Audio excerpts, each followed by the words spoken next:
Mic check, mic check, mic check. Testing 1, 2, 3.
Forever, I needed you, Lord. I need you now.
Can I get an amen?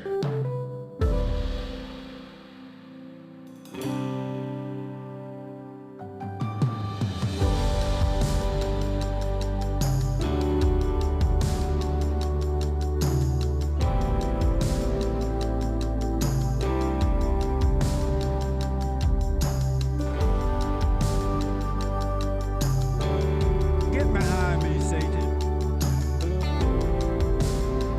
Get up, Satan.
and to stand up strong. Think the truth about themselves to understand what went wrong. I know we can find a way. I know we can find a way. I know we can find a way to stand up, stand up, stand up.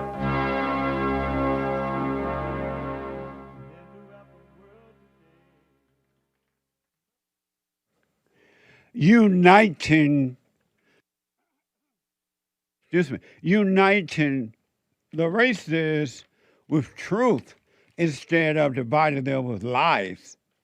We are also rebuilding the family by rebuilding the man. I am Jasmine Peterson. Good morning. Hi, y'all. It's Thursday, and you can get involved by calling 888-7753-773, 888-77-JESSE, Jesse, Jesse.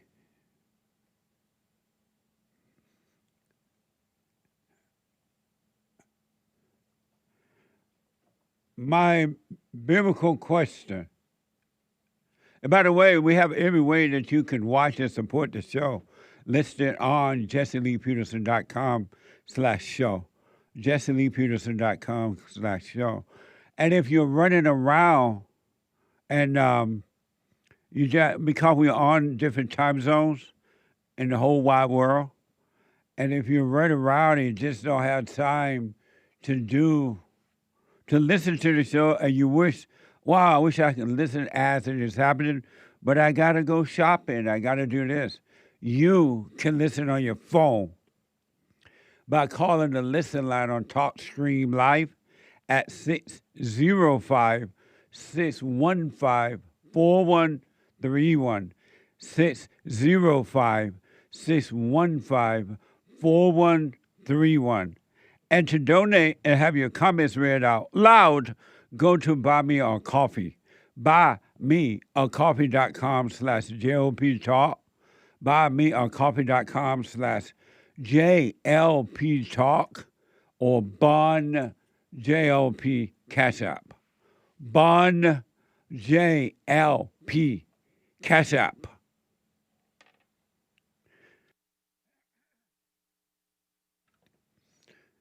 And my biblical question for this week: where are you seeking to exert yourself? Where are you seeking to exert yourself? Where? Amazing, huh? So it's Thursday again. The last day of April, Thursday, 2026. Isn't that amazing? Time it's like the sun is just coming up and going around the earth real fast, around the earth. And so, but for the flat earthers, we'll play along with you too. This sun is coming up and going up and down the earth. All right? For the flat earthers. We love the flat earthers too. But it is Thursday. And because we love the Bible Thumpers, Thursday is Bible Thumper Thursday.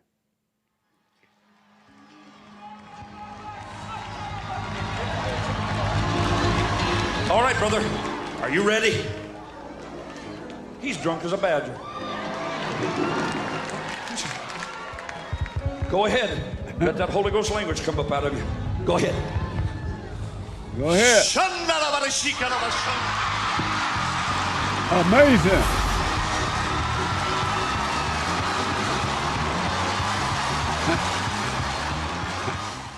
If anybody asks, what's the matter with me? Tell them I'm saved sanctified, and running for my life. Amazing. All in the name. It's in the blood. It's in the blood. Anyway, it's Bible Thumper Thursday. And amazing things are happening on earth. It's mind-blowing. And it's going to get worse. It's not going to get better. As long as human beings hold on to bitterness, wrath, anger, clamor, slander, malice, it's just going to get worse. There will always be fighting between 2 people, 3 people, 1,000 people, 100,000. You would just fight for the rest of your life. And the fortunate thing about it, you're never going to win. The unfortunate thing is that you won't give up and stop fighting and let the Spirit of truth fight your battle for you. You will not come off or get off the battlefield of thoughts.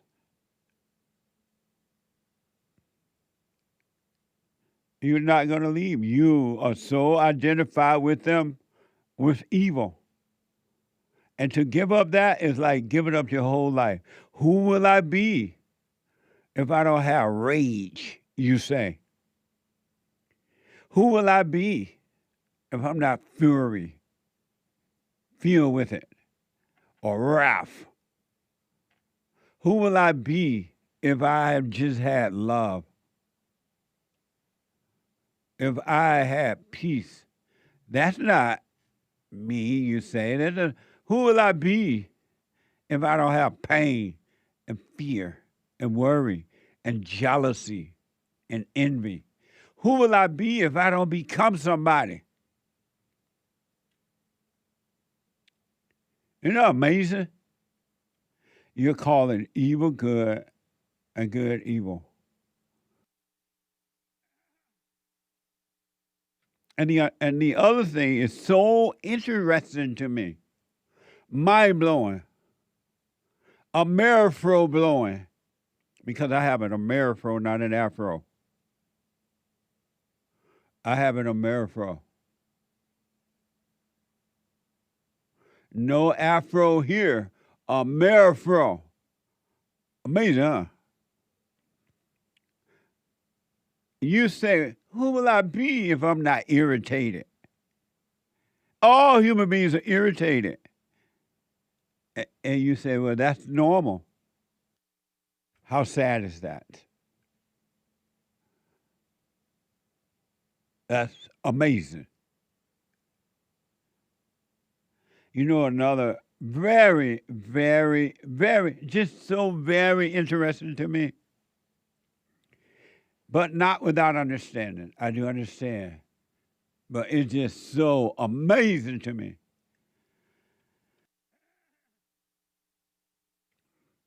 That human beings think that because they read about God and Christ, or they have this idea about God and Christ, they think that just because they write down the name God, or they read the word, or they read the word about God,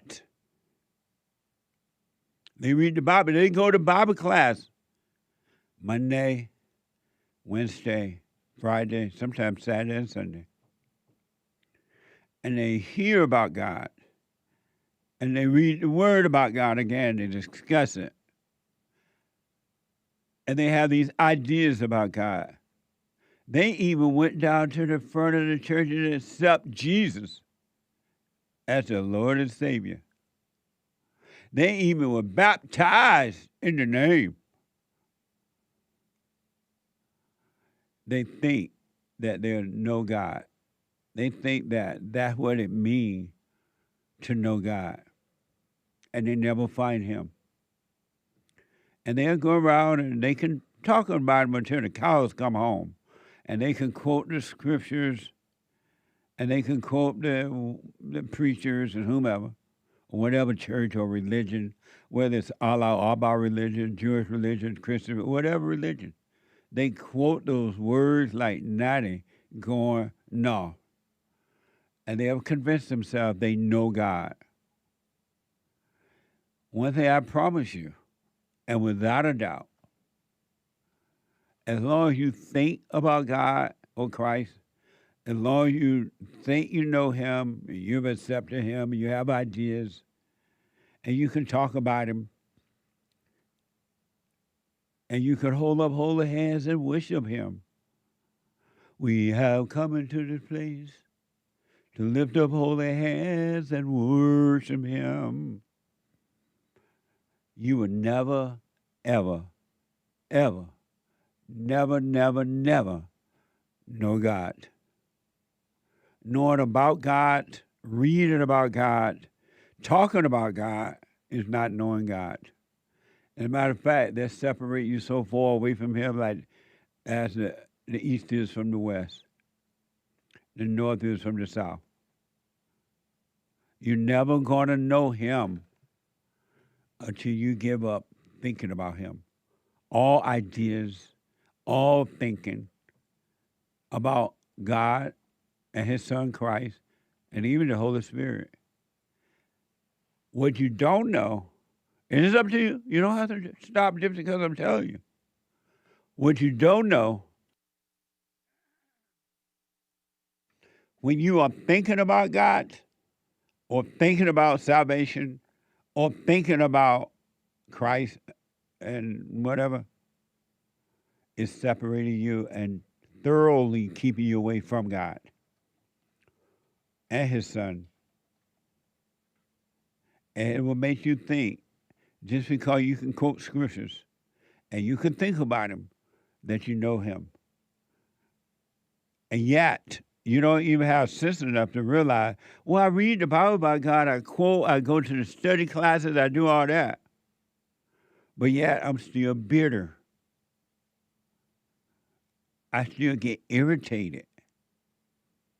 I still worry. I still get lonely. Suicidal thoughts. Sadness and a false happiness.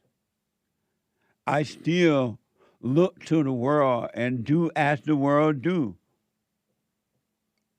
Or does. You never say, well, okay, if I got this thing with God, why am I still dealing with these issues? Why am I so divided? Why do I hate my fellow man?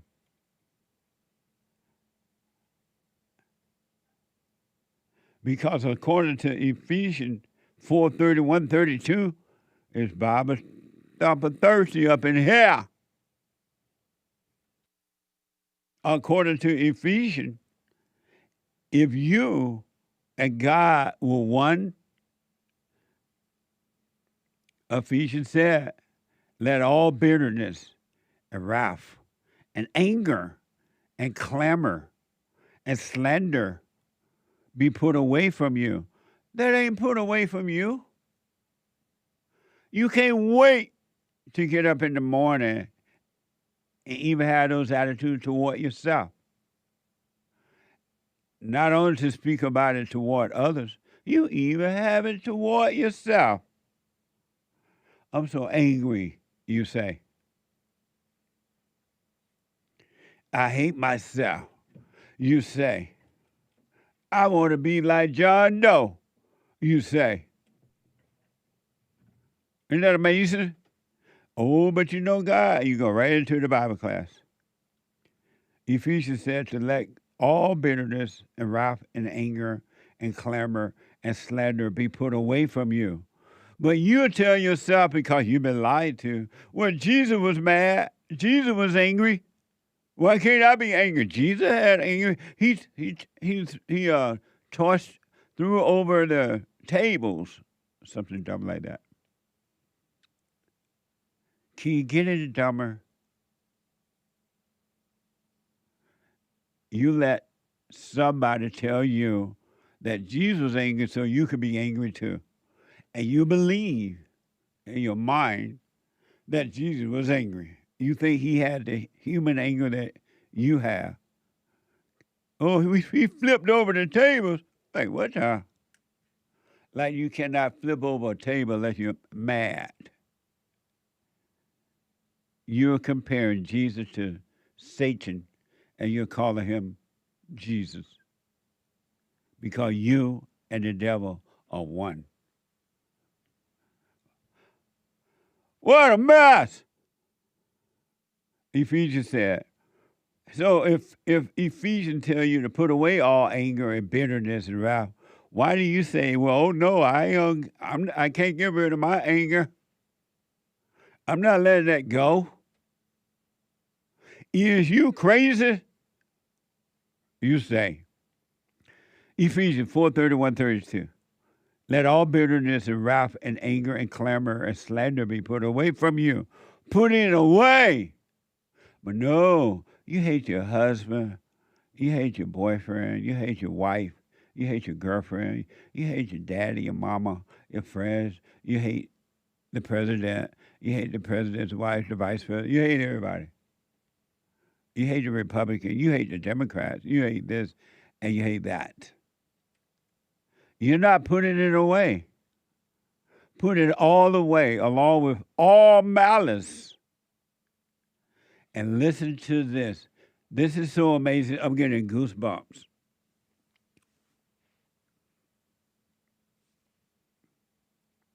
Because this is the truth. What I'm about to read now. Put all that other stuff away. Let all bitterness and wrath and anger and clamor and slander be put away from you, along with all malice, all of it. And watch this. Be kind to one another. Who are you kind to? The only time you call yourself pretend to be kind is when you want something from someone. And then if you don't get it, your little kindness is gone out the window. And then when you do get it, and then you put off to pretending to be kind because you got what you want. Be kind to one another. Tender-hearted, not hard-hearted and bitter and nasty and wicked, but tender-hearted, forgiving one another. When the last time you truly forgave anyone, including yourself? When the last time? Smoke on that. When the last time you forgave and really meant it, that you even forgot it? Forgiveness is forgetting. If you're going to remember it, that's not forgiveness. Forget. Forgiveness, forget. Be kind to one another, tender-hearted, forgiving one another as God in Christ forgave you. Forgive me my trespasses as I forgive others. You ain't doing that. Look at your attitude. Look at your government. Look at your media. Look at your family. Look at your friendships and workships, relationships. You don't forgive. I ain't forgiving them, you say. Oh, but you know Jesus. Or maybe you're an atheist. I'm an atheist. I don't forgive. That's for sure. And the world is hell on earth. Be kind to one another, tender-hearted, forgiving one another, forgiving one another. Forgiveness is like always a state of mind, a state of being.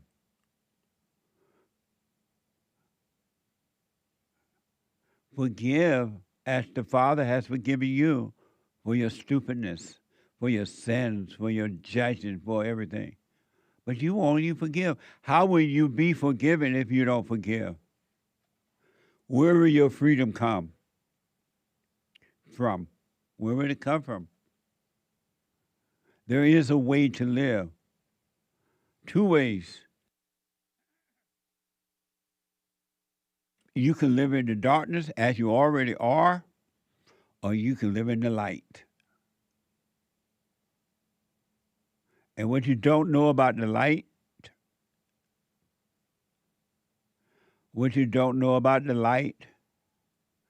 living in the light is amazing.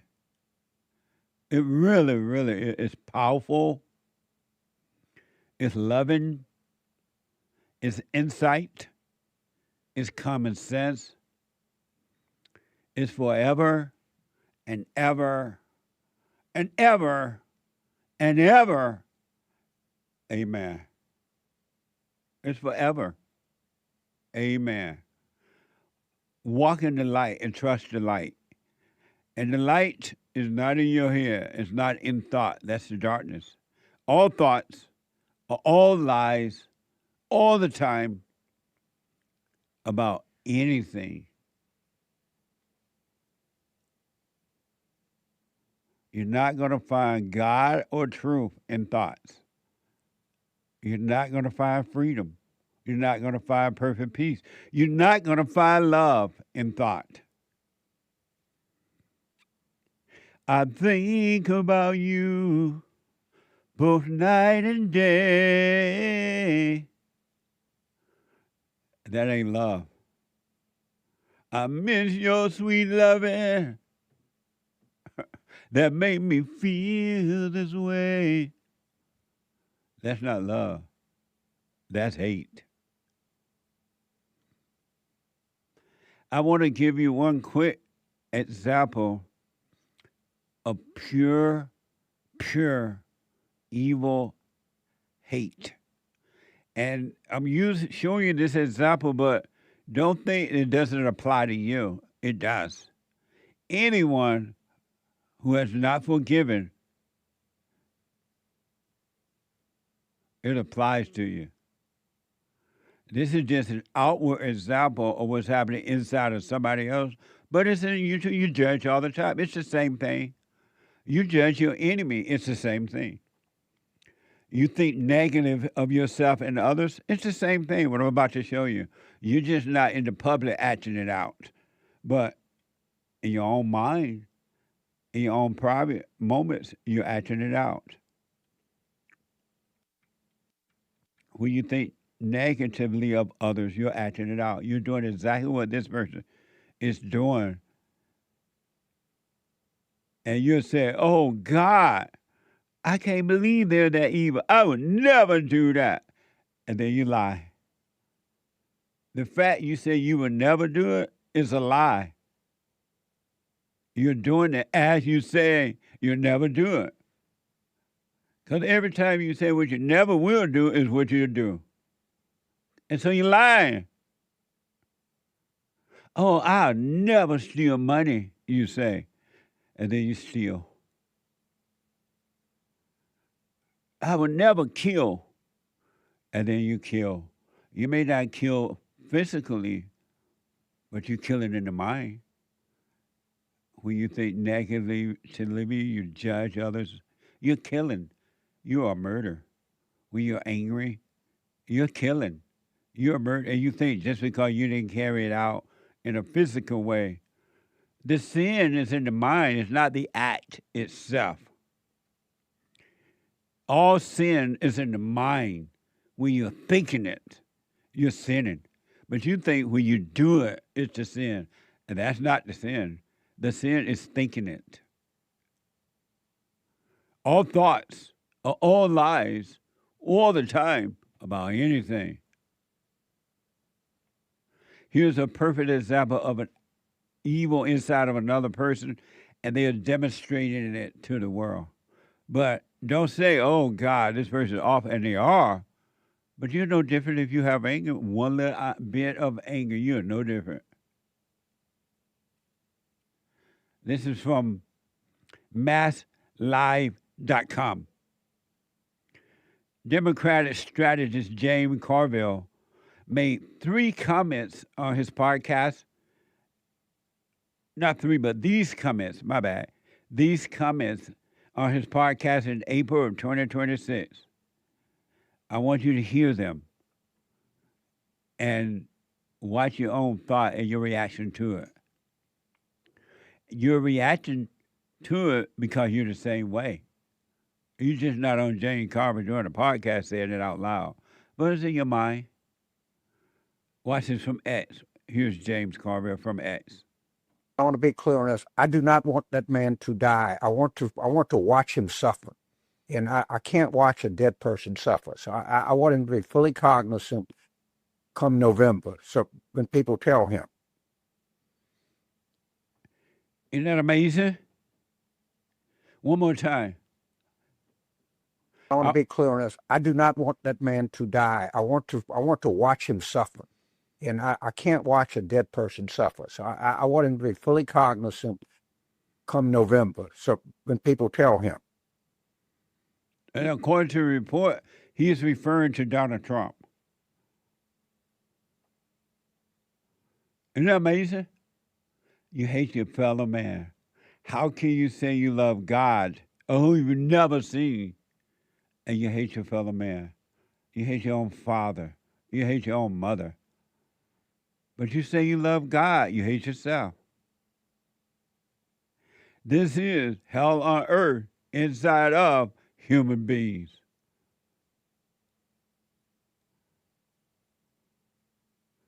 And you think that bad. Here's another example of evil. From Govt. Joy Behar on ABC, The View. So just imagine that according to this report, James Carville, of whom I met several times at different events, we've spoken at different events. He, according to this, he's wishing Donald Trump to stay alive and fully aware so he can witness Donald Trump's suffering during the next election. Amazing, huh? This is from Govt. Joy Behar on ABC, The View, assert that Donald Trump began all hate and division in America. Watch this from X and ABC. We are planning to vote in November. He has a 33% approval rating, which will probably go into the 20s. It's bigger than Donald Trump, though, and I think shortly. we make a mistake by pretending that all division in this country springs from one man. I think this is such an important point. I want to pull up a tweet. It does. No. He started this. There's so much more in this country. It predated Donald Trump. It will post-date him. This is not all going to go away when he's out of office. You know, the cult needs a head, and he's the head. The evil one is blaming somebody else for how the evil one feels. That's what Satan does. All victims mentality blame other people for the way they feel. Evil has been around since Adam and Eve. When Eve listened to the serpent, she became evil. And when Adam listened to the woman, he became evil. Evil been around ever since. And this helpful playing Donald Trump. And you can see the wickedness in her eyes, as you saw in James Carville as they were saying that. But you're saying, oh, no, I'm not like Joy Behar. Yes, you are. You judge secretly in your mind. You gossip secretly, and sometimes in your mind.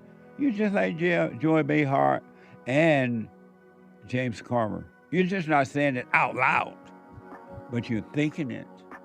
And all thoughts are evil. All thoughts are lies all the time. You got to stop thinking. You got to give up. But who will I be, you say, if I don't think? Once you stop thinking and find out, and I'll be back in a moment.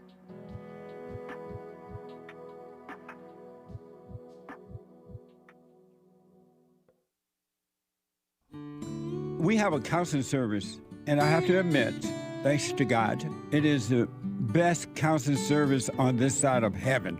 I counsel with men and women, families, individuals around the world. Most people are unhappy, they're miserable, They have rough lives. They're depressed, suicidal, young and old, of all races. I understand, I know why, and I do understand it. Because exactly what's happening in me is happening with everybody outside of me, inside of them. And I've noticed that with those who really, really, really want to understand, they overcome it just like that, out of one counseling session. If you need counseling, you can go to rebuildingtheman.com or call 800-411-2663. 800-411-BOND. Best counseling service on this side of heaven.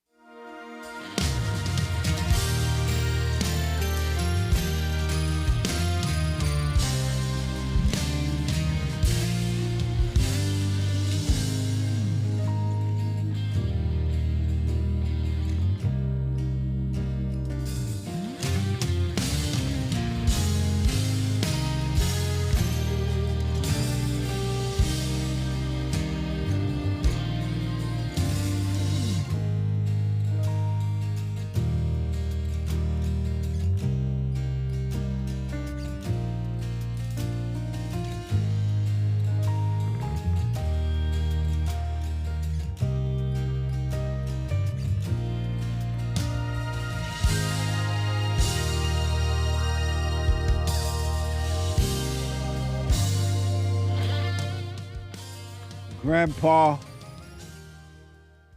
tell me about the good old days. The world gone crazy. This is hell on earth inside of human beings. And anytime you blame anyone, you made me mad, you made me glad, you made me sad, you made me this, you're lying. No one cannot make you feel anything that's not already in you. Isn't that amazing?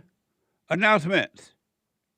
Number one, today is the last day for the 30% off on all of the merch, all of our merch. Today is the last day for the merch. Amazing merch. When she cries, she's lying, and all kind of stuff. Hoodies, tote bags, little sticker things, T-shirts and mugs and everything. Except for the coffee. The coffee is not on sale, buddy. Punch's coffee is too good to be on sale. Alpha male, beta male, your mama, your daddy didn't leave you. He left your mama, so don't cry. What the? T-shirt. Punchy coffee, good. So listen, go to JessieLeePeterson.shop, JessieLeePeterson.shop, and put in the code JLP 30. Use the code to get your 30% off. JLP 30 at the checkout there. Today is the last day. Go to JessieLeePeterson.shop or rebuildingtheman.com/stores. I warned you, right? I reminded you. I told you over and over again. So don't say you didn't know. The Hake Report is coming up. Oh, like these videos. I forgot to tell you. Like the videos. The Hake Report is coming up at 9. After my show, after the JLP show. TheHakeReport.com. And James Hake is on fire. Fire! Don't. And after that, oh Lord, the American anchor baby. Not the African anchor baby. Not the Mexican anchor baby. Not the Japanese anchor baby. Not the China anchor baby. Oh, you got rice. Not the China apple baby. But the American anchor baby. From 11 to 1 p.m. And then, last but not least for now, brand new episode of The Fallen State tomorrow. If the Lord is willing and the creek don't rise. I had an interesting talk with Adam Kahn, and he is a progressive debater, a political commentator, and a male feminist. Watch this. Next time on The Fallen State. They let these foreigners in, and they chant death to America. You get annoyed with people saying death to America, but Trump and his team are actually trying to bring death to America. That's amazing. So it sounds like you don't like Trump. Trump is what you might call a beta male, right? He's a liar, he's a sore loser, he's a cheater, he's vengeful and spiteful and hateful. Do you like Obamacare, Jesse? No. You don't think people should have cheaper health care? It's expensive because we got these losers that we have to pay for. We shouldn't pay for the losers. We should just let them die. Yes. It was interesting. TheFallenState.tv tomorrow at 11 a.m., right after the Hake Report and just before the American Anchor Baby on Fridays. All right? You can support The Fallen State by becoming a member there on the YouTube channel. You can support it there or JesseLeePeterson.locals.com. JesseLeePeterson.locals.com. Super. Super chat. Super chats. Killer Mike. Devil emoji. John 19:19. Pontius Pilate had a notice prepared and fastened to the cross reading, Jesus of Nazareth, the King of the Jews. I rest my case. I rest my case. Amazing. Thank you. Fazul, always remember if they splash you with mud, don't rub on it. Wait till it dries and just brush it off. Oh, nice. Hey, who is that? Fazul. Fazul, you something else. Right on. Thank you. Bree K, 5 coffees. These are buymeacoffee.com/JLP Talk. And no message from Bree K. Thank you, Bree K. Amazing. Good morning, Jesse, says someone. Good morning, someone. Is Amish a generational curse? Most Amish people are expected to promise to stay Amish or in that church district till death does you part. I loved being Amish, but when it came to make that promise, everything turned to hell. I didn't want to promise, I just wanted to live my life. I promise you. Amish is a religion, right? A religious thing? Yes, it's a subset of it's a type of Christianity, pretty sure. Yeah. Are they like forcing themselves to just do nothing? Like just ride on a buck in a horse and wagon and pick cotton, and are they forcing that to stay that way? Yeah, the idea being, as I understand it, not embracing the world, the things of the world. Isn't that funny? I mean, not funny, but interesting. They don't want to embrace the world. Right. But yet they fight each other. They're so restricted that the kids hate it. People try to get away from there. They still fight in the world, inside their own world. Isn't that amazing? Indeed. But thank you. Amazing. And on Buy Me a Coffee, Popcorn's Thump Keg Jesse. When you give people advice on the show, you often say, do what you want, but here's what I recommend. Yeah. My question is, what is the difference between doing what you want and having a free will? Well, doing what you want simply means you could stay in your misery. You could stay hateful. You could stay angry. You could stay judgmental. Or you can take the advice, forgive, and overcome it. Because I know for sure and without a doubt, you cannot help anyone. You cannot help others. Now, if they're looking for help, you give them the knowledge of how to overcome it, right? You give them the knowledge. Then once you give them the knowledge of how to overcome the hell, the misery, then you have to leave it up to them to do what they want with it. You can't force it. And you don't judge them because they don't want it. So when I say, do what you want, of course, that means stay in your hell. Don't blame me or anyone. Just stay there. Or take the knowledge of this and return to the Father. Salvation is about returning to the Father and being free. So that's why I cannot tell you the number of people over the last 35 years or so since I've been doing this who have tried to help somebody, their family members, their friends. They try to get them saved, whatever they do. And it all backfired on them. It does not work. And then if that doesn't work, you try to help them again, and more, and you're just digging a hole for yourself. Who are you that you can help somebody when you can't even help yourself? You can't get your own self out of your misery. There's a higher power. There's a higher power, and he cares for you. And I hear him calling your name. I'm really gonna miss you. I'm really gonna miss you. Everything about you, your smiling face. You heard that song before? I have indeed. You ain't a baby. Many a time. I'm really gonna miss you. Smokey Robinson.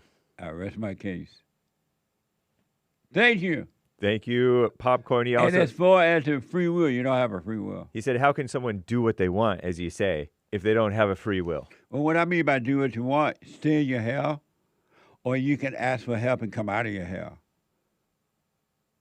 Because if you had a free will, you would have already willed yourself out of your hell. You would have willed yourself to stop thinking. You would have willed yourself to never have another negative thought. Let me see you, Popcorn, put your will at work. To work. Thank you, Popcorn. Who? Popcorn's Thump Keg. Thank you, Popcorn Thump Cake. Amazing name, too. What the? Keg, not cake. Oh, keg. Keg like a keg of moonshine or... Oh, beer. Yeah. Oh, okay. Nice. Interesting name, though. Named after a moonshiner. When you say popcorn cake, immediately I thought about what I used to have. I used to work for a carpet company out in Indiana, City of Industry. Oh, nice. Oh, really? Yeah. In SGV. And then I used to have these parties on Fridays. And not me, but other workers would do them too, but I would have them at my house sometime on Fridays. And these Mexicans would come. Of course. They were my friends. They dominate the San Gabriel Valley. And they would bring these big kegs of wine. I mean, not wine, but beer. Oh, yeah. I mentioned love beer. Indeed. And their wives would come and everybody. And they would get so drunk, they couldn't even go home. They had to, the wives and their husbands had to sleep over because they were so drunk. Did they help you clean up the house after, in the morning? That's a good question. I can't remember. Maybe. It looked like the Mexican ladies helped. Some of them would and some of them wouldn't. Yeah, some won't, some. But it was not just Mexican, but it was the Mexican who brought the most beer because there were white men and women there too. Yeah. Grandpa tell me about the good old days. Anyway, thank you. Amazing. And Popcorn says thanks. You're welcome. Red Gun 51 gifted the can on pill.net. Thank you, Red Gun 51. Very nice. Yeah. And thank you, guys. I do believe, I could be mistaken. That's all for now. Amazing. Thank you all very much for your support. So Derek is telling me that those, what's that religion people do? Amish. Amish people, they're a group known for simple living. Yeah. Plain dressing. And they refuse to adopt modern technology. So they don't have cell phones? That I do not know. Do Amish have cell phones? Derek tell me in my ears, no cell phone. Today I learned on Reddit, Amish are allowed to use computers. It depends on the specific Amish community and denomination. There's no single universal rule for all Amish people. There's old order Amish that strictly forbids personal cell phones and smartphones. New Order Amish, more progressive group, more likely to permit cell phones. Business use, regardless of denomination. They many of them do own cell phones to stay in touch with customers, employees. Amazing. And youth usage, with looser restrictions in communities with looser restrictions, it's become common among Amish youth. Amazing. Brave AI. I counsel with them, the Amish people, some Amish people who ran away. And it's interesting how the parents treat the children who run away. They don't want to talk to them. They want to play with them. And then, according to what I've been told, even the fathers in the Amish community are beta males. Yeah. Isn't that amazing? How can you be an Amish man and still afraid of your wife? A son of Adam, I guess. Or your mama. Come on now. Jimmy is out of Canada. Jimmy, you are on the air. How are you doing, Jesse? All is well, Jimmy. Hey, I called there last week. I don't know if you remember. Never ask a black man if he remembers. Okay, I apologize. I was talking about how to overcome lust, and you gave me some advice. Oh, and, yeah, I remember now. Yeah, I was thinking about them, what you said this week, and I don't understand how to overcome this loss, because when I look back, it's like a loop I'm going to every time, because this is not my first time trying, and it starts very well and I'm doing good, and then I go back and it's like a loop, and I don't know, I need some more clarification or maybe some more advice if you have some. What's your question for me? My question is, now I want to start over again, and I don't know, I don't want to go through the loop again. And your question for me is what? What's your question for me? My first question is, should I give up the female forever? Like, be celibate forever? And what's your second question? The second one is like, what is it that I don't understand that makes me go like this loop over again? It's something I don't understand, and I know it's simple, but I don't understand. It's been so many years now. What is it that I don't understand? You don't understand that you are pretending to want to be free. You are lying. You don't want to be free because I've given you all the information I can give you about how to be free. I've told you about thoughts. I told you stop judging yourself and others. But you're pretending, you're lying. You don't want to be free. You love the thrills of calling me about it. You love the thrill of pretending that you want to be free. Poor me, poor Jimmy. I can't go back to work. They're going to look at me. I can't do that. You're pretending. You're lying. You don't want to be free because if you want to be free, you'll be free already. And when you say pretending, I'm pretending to you also, or I'm pretending to me also? You're pretending to yourself and to the whole world. You're playing a game. You and the devil are one, and you love it because if you didn't, you would have already dropped it. But what is it, what is it that makes me seek the truth? And You're not seeking the truth. You're pretending. Because if you were seeking the truth, Jimmy, you would already at least be on your way because you know that all thoughts are lies. You've heard that over and over again. And you won't give up that. You love the fact to worry that your job is going to judge you. You love it. You're pretending, Jim. You're faking it.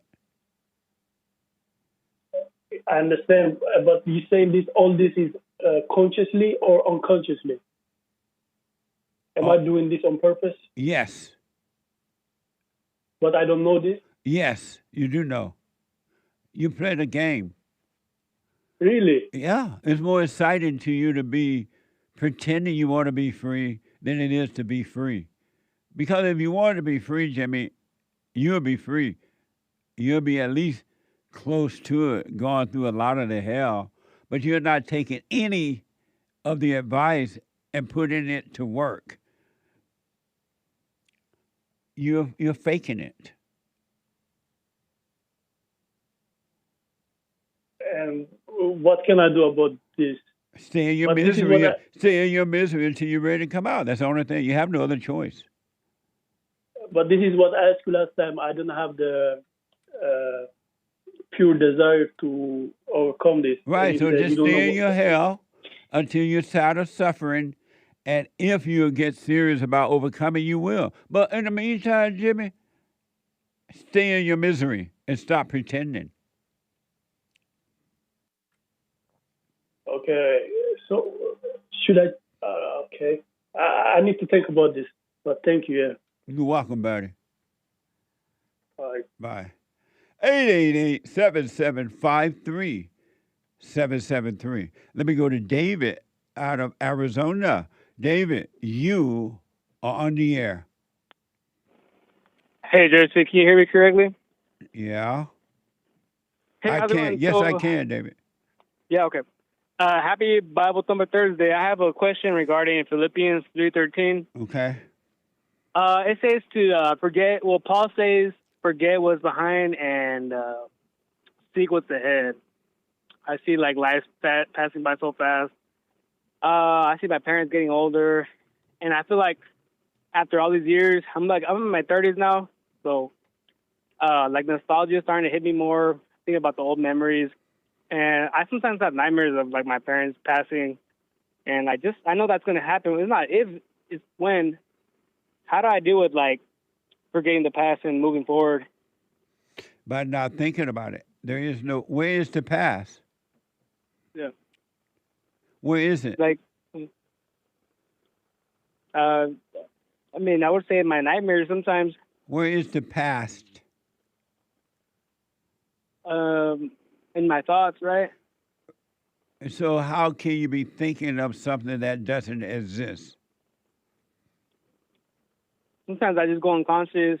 I see my parents getting older, and like, boom, I just get these thoughts, and it's like, it hits me pretty hard. And your thoughts about your parents? Yeah, just childhood, seeing them getting older and knowing that all that's like fading away, I guess. And like, it's like, biblically, this life's pretty real. Like, wow, like this is something just fading away, I guess. It hits me like that. But why are you thinking about something like that? Just because I get like nightmares, I guess. Like, what would happen if you stopped thinking about that? Would you have nightmares? Would you get nightmares then? Probably. Sometimes I go visit my parents. How can you have a nightmare without a thought? I don't know. Sometimes they just I randomly just dream about it, and I just like don't like those type of dreams. David, can you hold for me? Yeah. Let me take a break. Yeah, no problem. The hate news is coming right now. I got to take a break. 2 more hours to go. It is Baba Thumper Thursday, and I'll be back in a moment. 888-77-JESSE. Check out Punchy's Coffee. I have my own coffee now. Punchy Coffee is good. Every bag is roasted to order. Freshest flavor. Top quality. Specialty grade beans. Good. Every dime goes back to Bar, my nonprofit. And we are rebuilding the family by rebuilding the man. So when you're drinking coffee and enjoying it, just know you're helping somebody. Amazing coffee. Punchy has his own coffee now. What the? And it's so good. All the way from the plantation to my own coffee. Who would have thought? Did that coffee come from the plantation? Did I pick my own coffee? Check it out. Go to rebuildingtheman.com, rebuildingtheman.com/stores, and get Punchy's Coffee.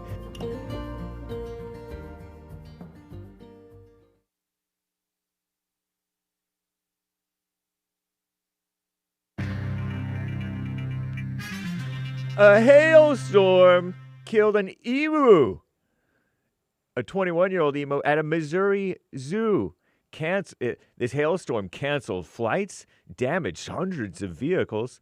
On Tuesday, this is kind of old news. It's Thursday, okay, guys? I get news late. It's fake news and late news, but I don't think it's fake news. On Tuesday, a severe hailstorm struck the Dickerson Park Zoo in Springfield, Missouri, killing a 21-year-old emu named Adam and injuring a rhea, R-H-E-A, which is a, I guess, South American ostrich thing. Injured a rhea. National Weather Service meteorologist Justin Titus measured a 4-inch, that's like 10 centimeters, I think, right? Anyway, hail after the storm hit around 11 a.m., causing significant, quote-unquote, damage to zoo buildings. More than 10,100 customers lost power following the storm in Greene County. City utilities reported outages dropped to about 4,200 within 2 hours, whatever that means. And so Springfield Greene County Public Office Information Officer Nicolette Zangara reported widespread damage across the region, including shattered windshields, roof damage. The zoo remained closed yesterday, Wednesday. Staff assessed the damage and continued recovery efforts, while the injured rhea, that's the ostrich thing, received ongoing veterinary care. Crazy, huh? Some serious mess going on in the world. Press freedom, meanwhile, worldwide is at its lowest level in 25 years, so claims a watchdog group. But what do they know? Welcome to our world, right? Where they clamp down on us. We, the true free press, you guys too. Anyway, the so-called Supreme Court has limited the use of race in redistricting for a win for Republicans. Race in redistricting, because they did this voting rights mess, which gave blacks undue power over whites. And we all know that blacks are mostly Democrat, which I call demon rat. They're suckers. Anyway, so-called Supreme Court also blocked, backs pro-life centers, pregnancy centers, anti-abortion pregnancy centers, in a New Jersey case. Oh, very nice. There's some updates on some recent crimes, terror attacks, I guess you might call them. A man who killed those Brown University students late last year and an MIT professor at his home a few days later. He was targeting so-called symbolic victims tied to personal grievances, the FBI said. 48-year-old man did this, so-called man, Claudio Manuel Neves Valente, a Portuguese national. He killed 2 Brown University students and an MIT professor days later outside the professor's home, I guess. In December 2025, before, quote-unquote, dying by suicide, they call it now, in New Hampshire. Planning began in 2022. This guy was, I guess, loosely maybe planning this 3 years prior, using 2 legally purchased 9mm pistols from Florida. Earlier this week, students injured in the attack filed a lawsuit alleging Brown University ignored prior warnings about this guy who was wandering around on campus, I guess, and casing the place maybe the day before. I forget what exactly the story was, okay? And they failed to provide adequate security that could have prevented this. The FBI assessed that this Valente, struggled with how he viewed his life achievements and felt marginalized, a liberal woman word, right, by others. Yet investigators acknowledged only he knew the full reason, quote-unquote, if he even knew, God knows, behind the attacks, and mental health stressors alone cannot explain them. By attacking them, Neves Valente, that's his 2 last names, I guess, was likely to overcome his shame and envy. Able to overcome his shame and envy by using violence to punish those communities that he perceived contributed to his downfall, so said the FBI. Sounds a little bit like some liberal hogwash mumbo-jumbo, but what do I know? Maybe there's some truth to it. I'm James Hake. Now back to the JLP Show, Hour 2.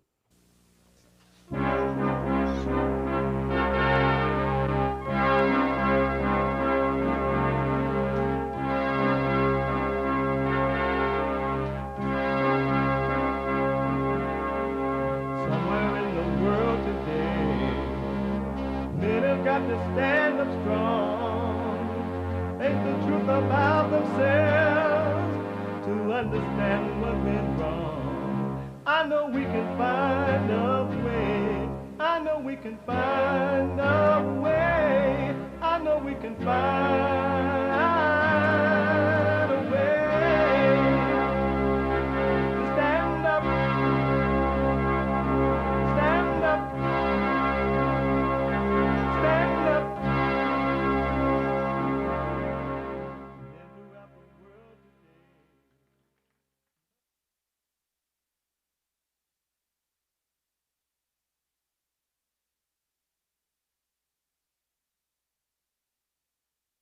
Uniting the races with truth instead of dividing them with lies.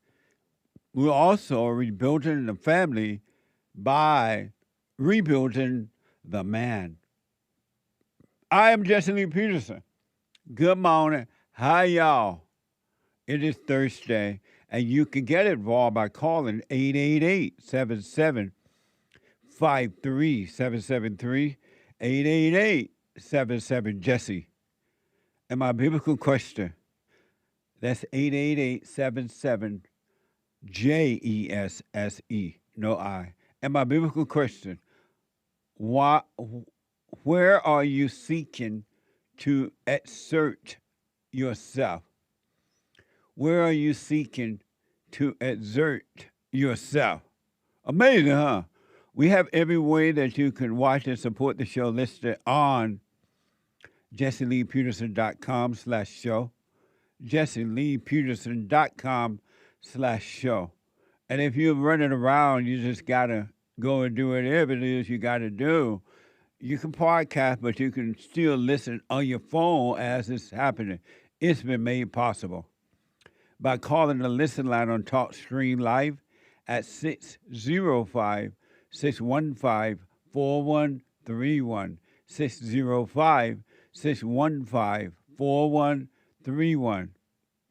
And to donate and have your comments read out loud, go to buymeacoffee.com, buymeacoffee.com/JLP Talk or Bond JLP Cash App. Bond JLP Cash App is Thursday, and every Thursday is Bible Thumper Thursday. Oh, God! Oh, God! Are you ready? Are you ready? I don't feel your faith. Are you ready? Are you Hallelujah! Woo! Bible Thumper Thursday, all the way, 888-77-JESSE. I want to go back to David. I had to put him on hold there because we came to a break out of Arizona. David. Yeah, I'm here, Jesse. Okay, go ahead. So you having these nightmares, you're looking at your parents and they're getting older and you're tripping. Yeah, exactly. It's like for me, I listen to you a lot, and I say those are just thoughts, and then reality hits me for like, I guess that's just life. I was reading the comments right now on your live, and I'd be noticing I was reading some of them, and it's going back to Philippians 3:13, letting go of the past and moving forward. And I read one comment in particular saying that's just life, and I agree with that. You know, it is just life, but it's just life. The hard truth. Yeah, it's just life, I guess. What does it mean that this is life? I guess, just like you say, we have no control over nothing. It's just, don't play God, and I am an observer. God is the creator, and I accept that, and I have these, like, nightmares of, I guess, the reality hitting. What is just life? What just life? Are you thinking nightmare is just life? Yeah, exactly. Like, I guess when you... How is nightmare life? Nightmare is a death. How is that life? No, not nightmares. I'm talking about, like, being awake, being a human being, just being alive is just life. Life. Repeat that. I'm sorry, David. Go ahead. I'm not understanding what you're saying. Yeah, so basically, I read a comment on the live. I know comment. that, but what do you mean by that? Just life? What I'm personally mean by it, I guess it's just like you have no control over nothing. It's just life. You're gonna see your parents get older. You just gotta accept it. I guess acceptance, all right? Like just like they say in the silent prayer, we're observers. We're not in control of nothing. And so, if you know that for sure, why do you have nightmares or worry about anything? Personally, I think it's because so I live in Arizona. I live in Phoenix.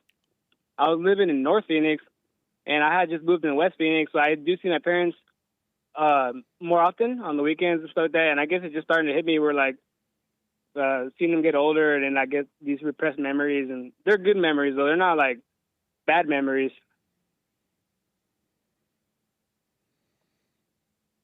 And your question is what? How do I live by that? Like Philippians 3:13. I get told that a lot. Forgetting what's behind and moving forward what's ahead. What would happen if you never thought about the past at all? I would probably just like you say, have a wait and see mentality. Just wait and see. What would happen if you never thought about the past? Period. You probably have a peaceful life. Why don't you do that and find out? I'm trying. It's just these nightmares just hit me, and like I just talk about it now, but sometimes I do wake up. Like I know I'm a grown man, and I know men are not supposed to cry, but I just like I get up, and I'm just like, man, like it's like I guess it's a hard truth. It's getting older. You wake up in nightmare crying? No, I don't wake up like crying hysterically. I'm just like, a little tear. Sometimes it's just like So you have nightmares about your parents dying, and so you wake up in tears. Right. Yep. And I've told them too about it. You told them? Yeah, I just tell them. Like you guys are getting older. Like for example, I had an uncle die yesterday. Like he passed away yesterday, and I'm just like, man, like I guess I'm pretty sure everybody could relate. It's just you're gonna have that family call and say, hey, someone died, and I have these nightmares of. Why are you thinking about death at all? Why not just live? What are you doing thinking about death, and especially about somebody else dying, someone else dying? Why are you even focused on that for a second? I don't know. I guess it's just. I don't know. I would love to stop thinking about that. Why don't you stop thinking about it then? If you love to stop, how do I? I mean, if you would love to stop thinking about death, why don't you stop thinking about it?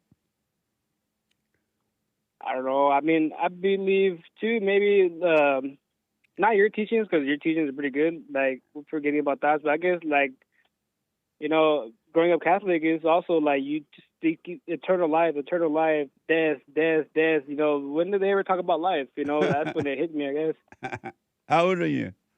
I'm 29 right now, but I'm about to turn 30. I just ate and I'm 30 now. But how old are you? 29. You're 29? Yes, sir. Oh, okay. So I don't understand. What's your question for me, David? Basically, just in simple form, how do I forget the past? Not forget it, but, just like Paul says regarding Bible Thumper Thursday, forgetting the past and reaching for what's ahead. Like, basically, how would I do that without these crazy nightmares that I'm having? And so let me ask again, because of time, where is the past? Me personally, I think it's just in your memory. And so if you know that, why do you still go with the thoughts about something that doesn't even exist?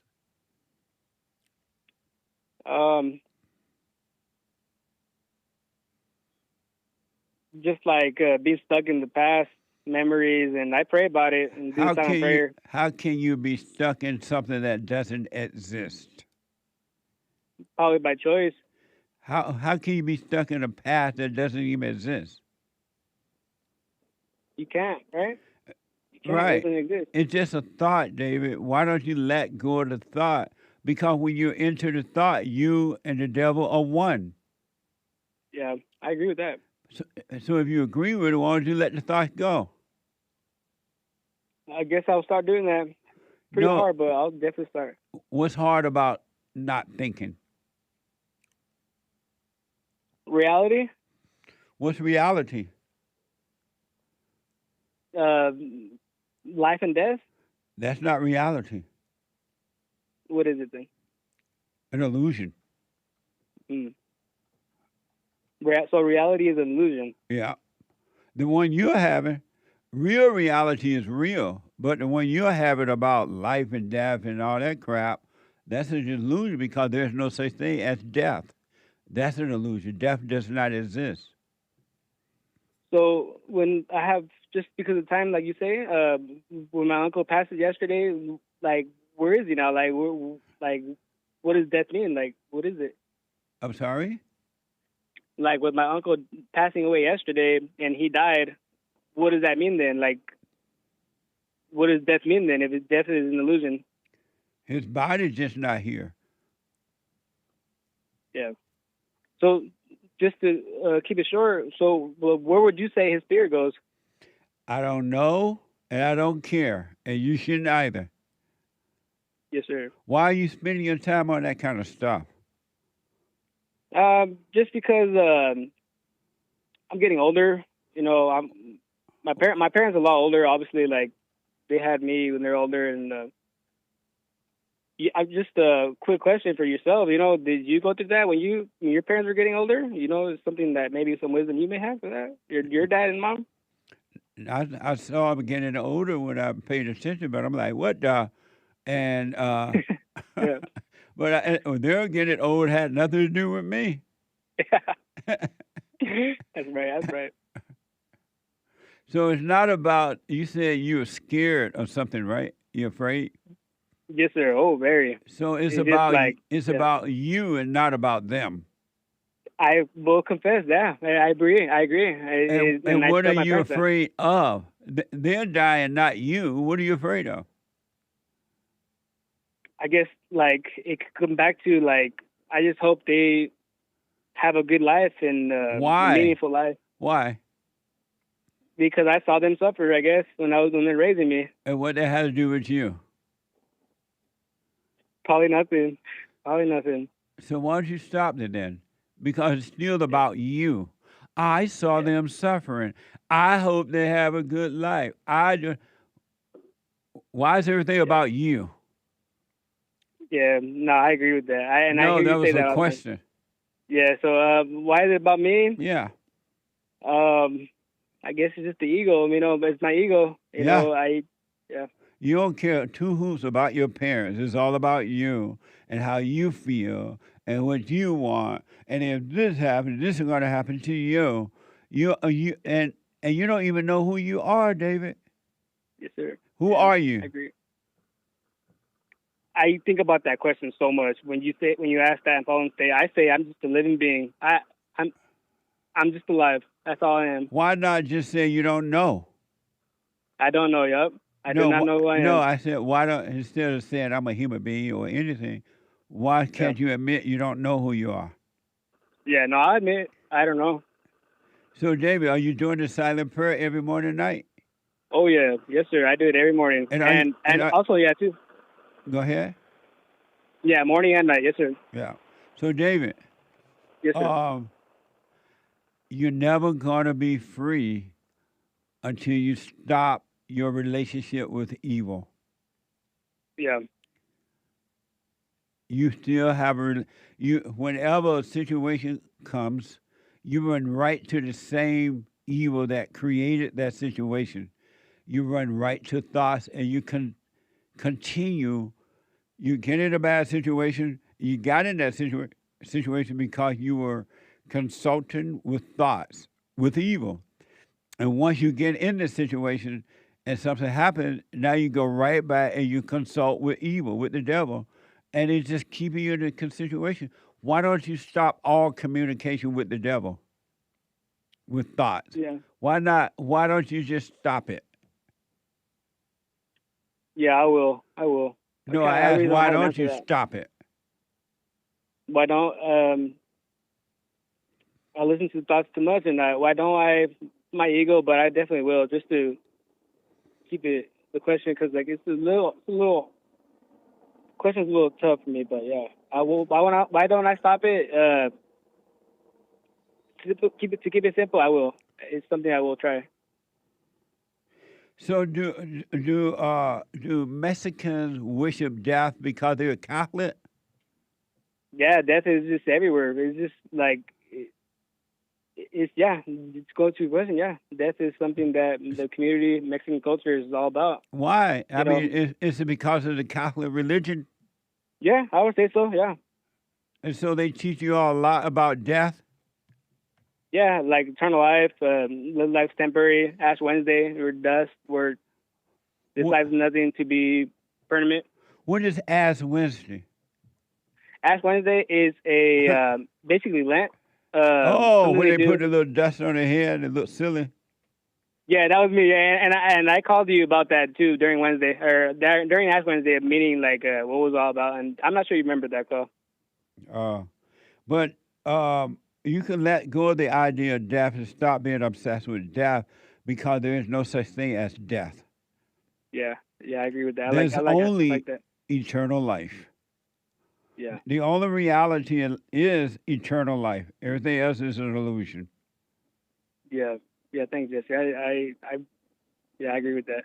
And so if you want the nightmares to end, you got to stop thinking. Don't be thinking about your parents dying or you dying or any of that stuff.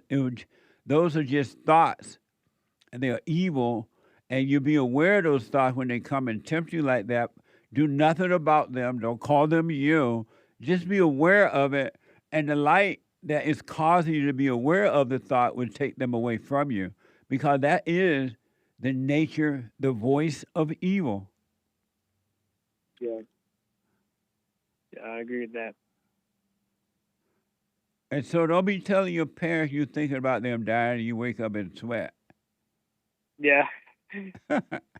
Yeah, I told them about it, and they just tell me, like, son, this is temporary, and then they tell me too, like, anything can happen too. Stop thinking about that, and I can go first too. It's just like, they tell me not to worry. I tell them personally, hey, if that ever happens, how do you want me to feel? What do you want me to do? And they just tell me, move on, move on with life, and I agree with that. That's so insane that you're having that kind of conversation with them. Yeah, I mean, it's like for example, my uncle died yesterday. I had a cousin die 2 months ago. I had a number of deaths in the family last year. It's just something that I'm pretty sure anybody can relate. It's like, it's not happening to you. Why would you relate?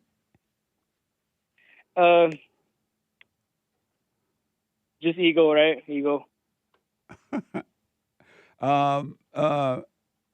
Death is not, first of all, not real. Secondly, it's not happening to you. I remember once my father died one year, and then the next year, the beginning of the very next year, a brother of mine died, expired. And then at the end of that same year, another brother expired. I'm like, what the? Yeah.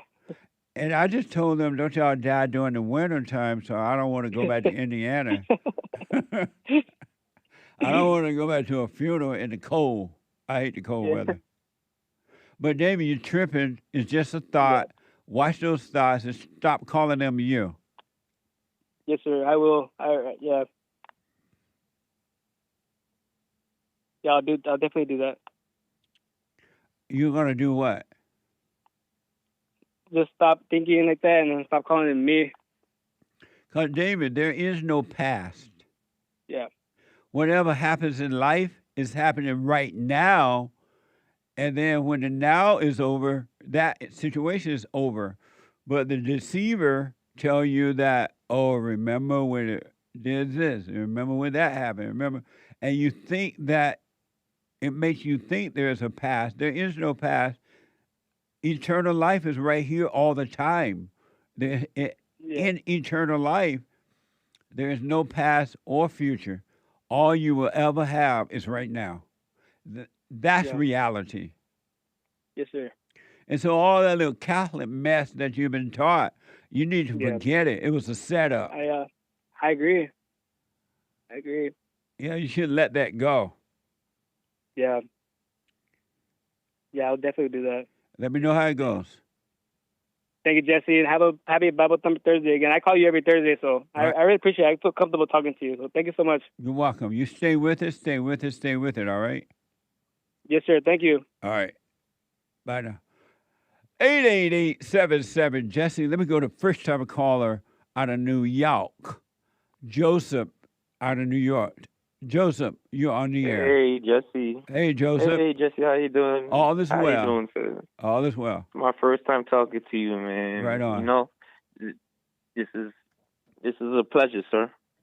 Thank you. I'm gonna get to my question. Do you believe in generational curse?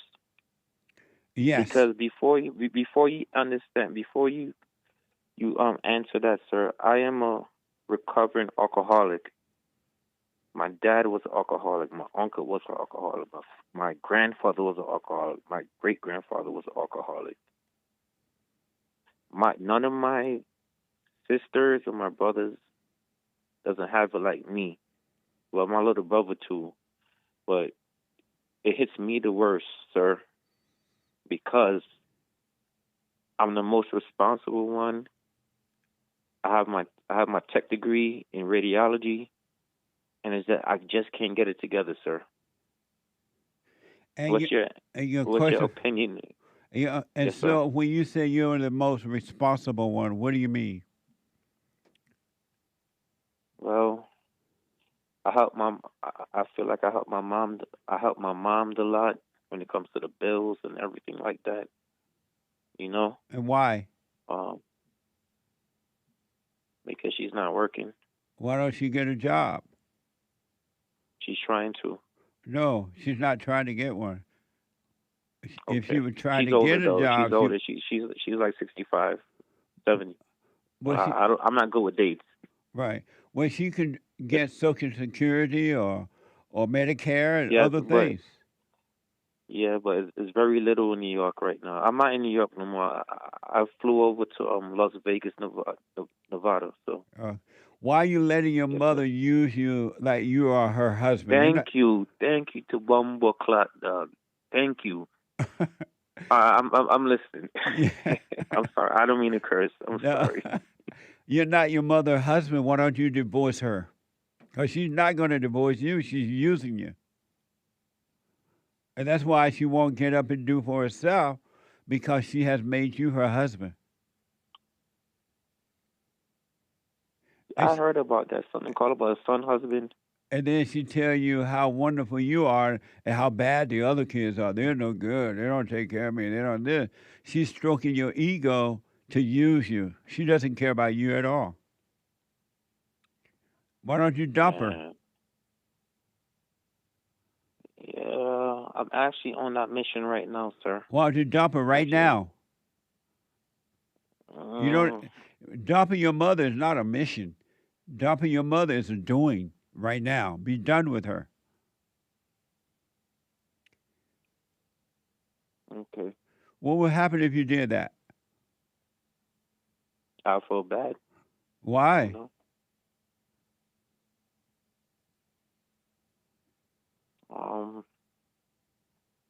Just to know that, I don't know, probably if I do that, maybe the other kids will pick up the slack, I guess. That's not your responsibility to even think about that at all. Why would you feel bad? I do feel bad because my life is not really good right now. Because you're not living your life. You're living your mama's life.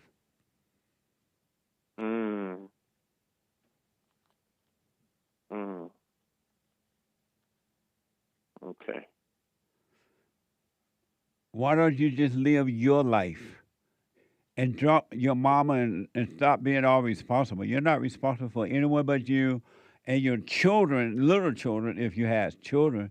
But other than that, you're not responsible for anyone. Okay. Where's your mother's husband? My pops died about 5 years ago. Why don't you give your mother notice? I'm done. Goodbye. You don't think that's kind of messed up, sir? What's messed up? About this saying, hey, Mom, I can't do this no more. She took care of me all my life. You don't think I can't take care of her? She was supposed to take care of you. She was the parent. She wasn't doing you a favor. She was doing her job. You didn't make a promise to your mother while you were in heaven. Okay, Dad and Mom, y'all make me. I'm going to come down there, and I'll take care of y'all for the rest of my life. You didn't make that kind of promise with her. She wasn't doing you a favor. Parents are supposed to take care of the children. And when the children become adult, the children go their way and live their lives. You don't owe her anything but not to resent her. That's all. No, I don't resent her. Not Have you at all. forgiven Because her? She gave me a good life. Have you forgiven She gave me a her? good life. Your mother has not given you a good life. Yeah, because everything I felt like, everything I feel like, it's just overall, sir, I feel like I owe her, and she make it seem like I owe her. Right, because that's how she used you. All mothers do that to children to control them, make you feel guilty like you owe her something. You don't owe her anything. And so what do you mean she gave you a good life? She got you, based on what you're telling me, she made you feel guilty. She makes you feel like you owe her something. Why do you call that a good life? What's the good life about that? Yeah. No, that was a question. There's no good life because let me get up. You just missed my whole train of thought, sir. Why you said my mother gave me a good life, but yet you're miserable. She's making you feel guilty. She's controlling you. What's the good life? Yeah. You're right. That's not a good life. No, that was a question. Oh, when I got in trouble when I was younger, because, I'm in the ghetto. Not the ghetto, but in New York, got arrested. She always was there and everything like that. But right now I'm a tech right now, so. You know why she was there? Because it was her fault that you were in jail. You became like what you hate. Amazing. Amazing. You became like what you hate. You hate it. You became like your mother, and you start acting like her, and she knew it. And she's like, let me get my baby out of jail because I can control him. He think I love him because I'm getting him out of jail. He doesn't know I'm setting him up to use him.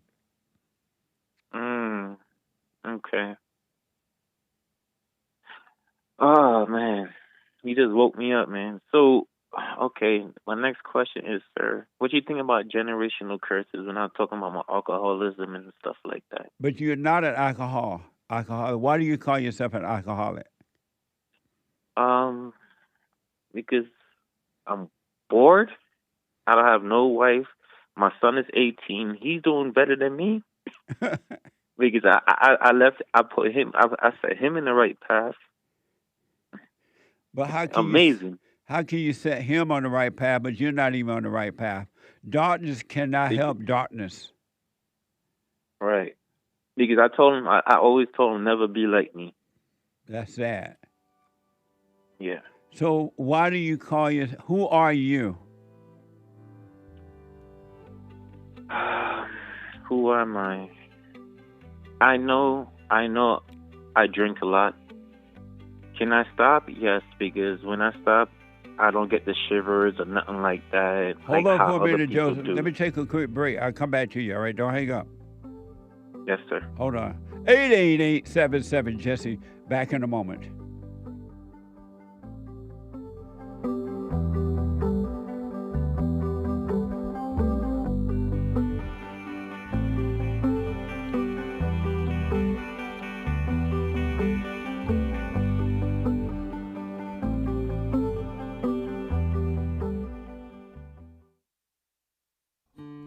We have a counseling service, and I have to admit, thanks to God, it is the best counseling service on this side of heaven. I counsel with men and women, families, individuals around the world. Most people are unhappy, they're miserable, they have rough lives, They're depressed, suicidal, young and old, of all races. I understand, I know why, and I do understand it. Because exactly what's happening in me is happening with everybody outside of me, inside of them. And I've noticed that with those who really, really, really want to understand, they overcome it just like that, out of one counseling session. If you need counseling, you can go to rebuildingtheman.com or call 800-411-2663. 800-411-BOND. Best counseling service on this side of heaven.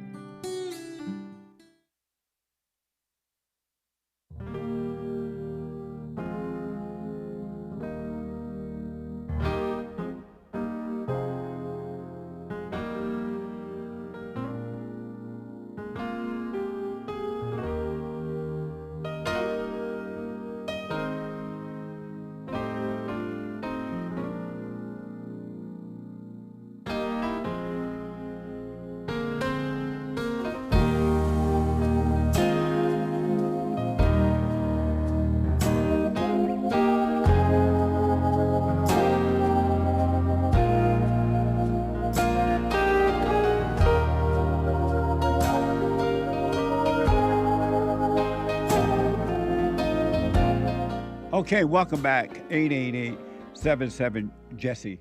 888-77-53773. One quick announcement is I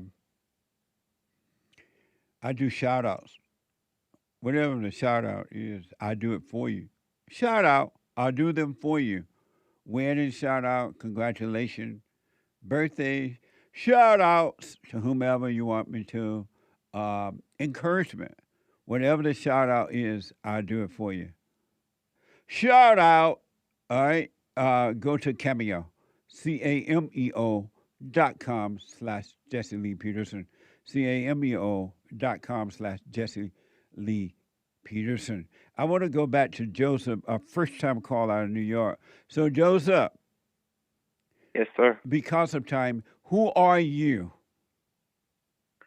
I'm a very ambitious person, but right now I don't feel very ambitious, sir. So, and last week you talked about humility. Yeah. Can you please explain that to me? Okay, we'll get to that in a minute. In your words. Okay. Yeah. So you are a very ambitious person, but you're not ambitious now. Yes, sir. And who else are you? You said you're an alcoholic, right? I am. Okay, and I can acknowledge that. Yes, sir. And who else are you? Or what else? I'm a good person because I always give, and I never receive back. It's not when I give, it's not intention to give back, to get back, but I just don't get it. It's like I feel used, sir. So you're a good person who's a giving person, and then you feel used. Yes. Would a good person feel used? Yes, sir. Would a good person feel like someone is using them? What's good about you? My character. And what's good about your character? So when I work in the medical field, so they always one of my motto is always treat a next patient like it's your own family. So it could be a complete stranger, but I always give my best. You give money to your patients? Oh no, sir. no, that's against HIPAA. That's against HIPAA. The HIPAA law. So let me do this, Joseph, because of time. Number one, you're not an alcoholic. You drink alcohol because you have so much conflict on the inside and you're trying to make yourself feel better. You're drinking alcohol is what you do, but that's not who you are. Exactly. That's what I'm trying. Okay. Yes, sir. And number two, there's nothing good about you. There's nothing good about me? Okay. No, zero. I understand. And number three, you're being... Can you explain that? Can you explain number two? I will in a minute. Okay. And then number three, you're being used because you're weak, and you're being used because there is nothing good about you. You think. So you don't think that's called being selfish? No, that's being weak. Okay.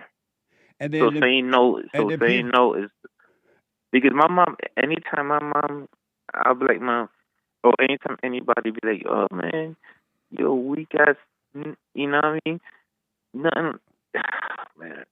And they know you're weak. That's why they take advantage of you.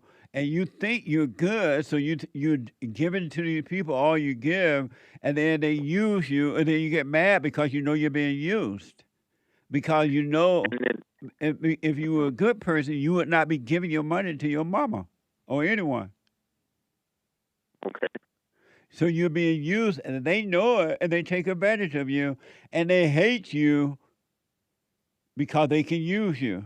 And then you hate being used, so you get drunk. Right. And so you're not your thoughts, you're not the alcohol, you're not your misery. You're none of those things, so you need to stop calling yourself those things. Okay. Because they say, well, what in the world says, you got to acknowledge what you are. I drink a lot, so. And when will you stop doing? I tell you, Mr. Jesse, I would love to stop drinking. You can right now if you wanted to. Yes, sir. Want me to tell you how? Yes, sir. Stop hating. Stop being angry. Stop hating? Yeah, stop being angry, and you won't need to drink anymore. I am angry. Yes. Yeah, I know it. And you know who you're angry at first? My mother. Yes. You got to forgive your mother. Your mother is an evil, bitter, nasty woman who your father hated, and she hated your father. And she hates you because you just look like your father, and she hates you. I'm my father's first son. Yeah, you look just like him, and every time she see you, she see your daddy, and she hates you. Okay. You got to forgive your mother for recreating you in her image and turning you away from your father. And you forgive her by realizing as soon as and you've already said, yeah, you do. You are angry at her. You resent her. She could not help herself. Her mother did screw her up as well. And your mother has no love, has never given you love. She doesn't have love. She did the best she could, but she doesn't have love. She only has hate. And so you have to go to her, Mother, I have been resenting you all my life. Yeah. My little sister kind of cut off. My older sister kind of cut off. It's just the two middle boys. Yeah, everybody hates your mama because your mama is evil. Yeah. But you got to face her and forgive her. Don't ask her for forgiveness. You forgive her. She could not help herself. And once you forgive her, then God will forgive you, and he will make you free. He will take away all your bitterness. He will give you a clearer mind, and you will have an amazing life. Do you think it's because of like the country difference? Because they're from the West Indies. No, it's because you hate her. It doesn't matter if you're from the West Indies, South or Indies, America, yes, or Europe, or China, or Japan, or anywhere. It's all the same spirit. Because they say always help your peoples. I suffer at the end. I suffer at the end. Yeah, all mothers say that because they want to use you. That's why they say you gotta help. You gotta help your mama. You gotta help. They tell you that to set you up so they can use you.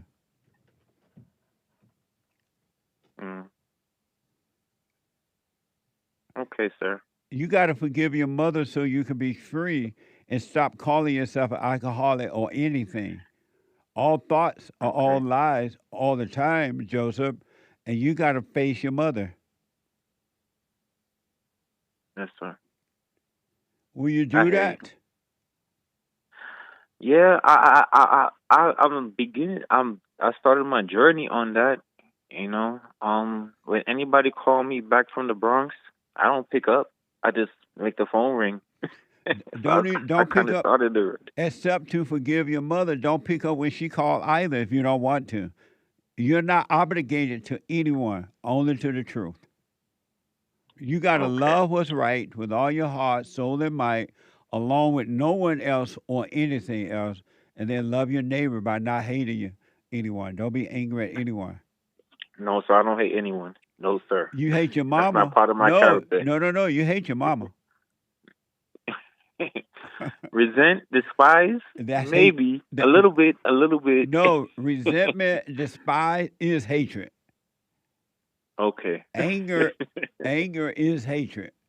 And until you can admit that and then forgive, you're never going to be free. Okay. Amazing. I love you, sir. You too. Yes, Listen, sir, I love you. You got to forgive your mama. You got to face your mother and then stop taking care of her. Dump her.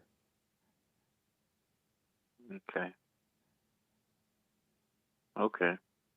Yeah, I understand because the wrong mistakes that they did in life, it's like coming down on me, and I'm kind of done with it. So, as I said, I'm on my journey of doing that right now. You know, because I didn't ask you to get that Jamaican restaurant. I didn't ask you to make certain business decisions. I didn't do that. You know, that's right.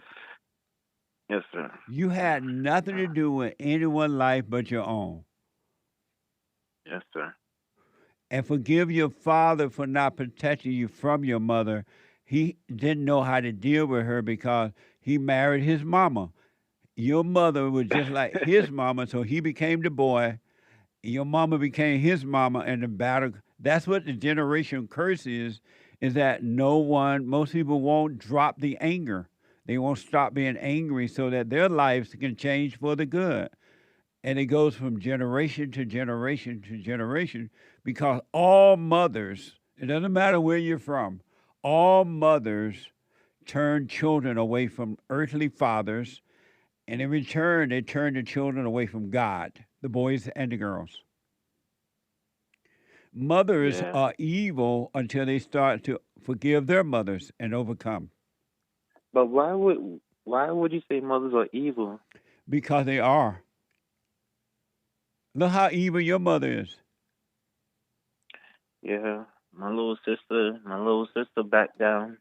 Yeah, your sister could handle down. it. Your sister could not handle the evil in your mother, just like you couldn't handle it. Your father was supposed to protect you from your mother, stand between your children and the mother, so that the mothers cannot pass the evil on to the children. But the fathers end up marrying a woman that they hate, and they can't deal with it. They become like their fathers. Okay. But when I don't give anything, they call me selfish. That's what people do when they want to control you. They call you names, and they get you. And as long as they can they'll call you names. And if that doesn't work, they'll tell you how sweet you are. They're trying to get an They're trying to get an emotional ego reaction from you so they can control you. That's why they do it. Okay, so I'm gonna forget about the name selfish, and just start living my life then. Yes. Okay. But you got to forgive so you can drop the anger. I mean, I have no anger, but this is just the next chapter right now as you talking to me. So there's no anger. I did what I did. I did what I could do. No. You know? You got to forgive your mother, Joseph. I forgive her. You got to tell her. I got to tell her. Okay. That's a hard one. Why? Amazing. Why is that hard? Because, as I said again, where we came from, it was kind of rough. So, you know. Why is that hard to forgive? Tell her you forgive her for what she's done to you. I don't know if it's a cultural thing. It's not a cultural thing.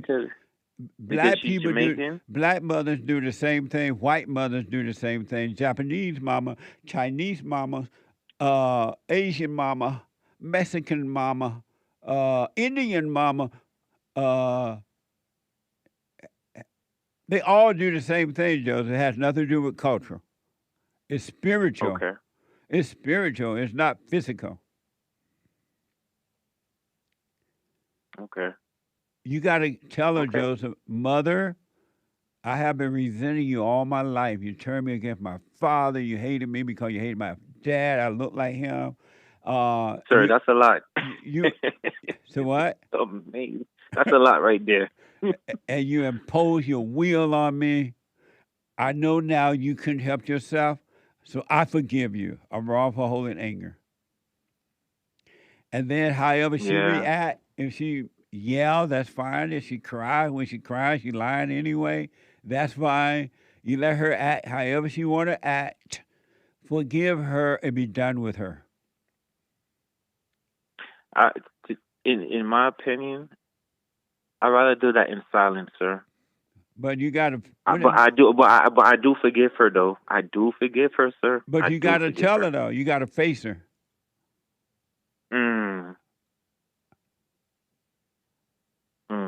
Okay. What would happen if you faced her? She probably resent me. She already resents you. Amazing. How will you get your courage if you don't face your mother?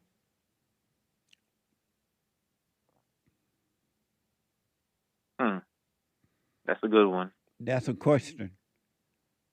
How do I get my courage? Yeah. Sir, I'm not no punk. I go to the gym. I do everything and all that combative sports. Superman go to the gym too, but he's afraid of his mama.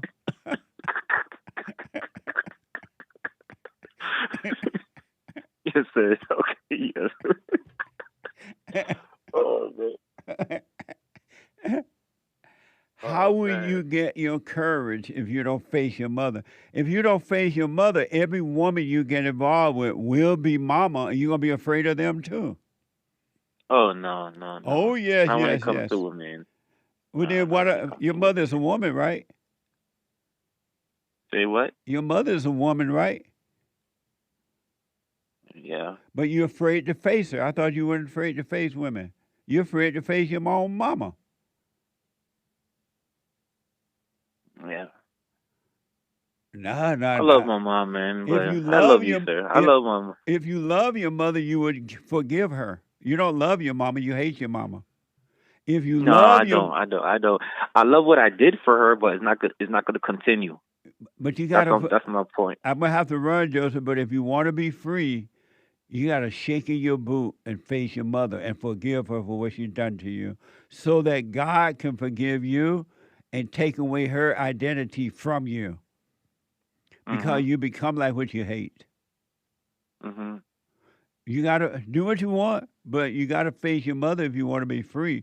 You're not going to get your courage back until you can stand and face your mother, shaking in your boots, and forgive her for what she's done to you. And then I promise you, you would never have fear again. If you did drink, you would drink in moderation, because you won't have guilt and fear and all that stuff. You will become a free person, because when you forgive others, God will forgive you. But you got to face your mother, man. Yes, sir. I understand. Are you going to do it? In due time. Due time. Due time is now. I'm not gonna call and wake her up, and because she's in the East Coast, we 3 hours back. Right, so she's ahead of you. Yeah. So is she still in bed? This time is 8, 9, 10, 11. She's still in bed? Yeah. It's almost 11 o'clock over there. Yeah. She's about 70, man. She's about 70. Well, forgive her, man. I got to... Oh, one last thing. Are you doing the silent prayer? You know about the silent prayer? Yeah. I do the silent prayer every morning. I don't because, as I said, she's Jamaican. She want me to go on my knees and and speak out loud. No, I don't do that. I believe in the higher power, and I just think in my head, says, "Thank you, God." You know, I wish everybody could wake up. Do you know about my silent prayer? No, sir. Go to rebuildingtheman.com/silent prayer. And I want you to do your little hoobity hollering if you want, but do the silent prayer. Be still so God can catch up with you.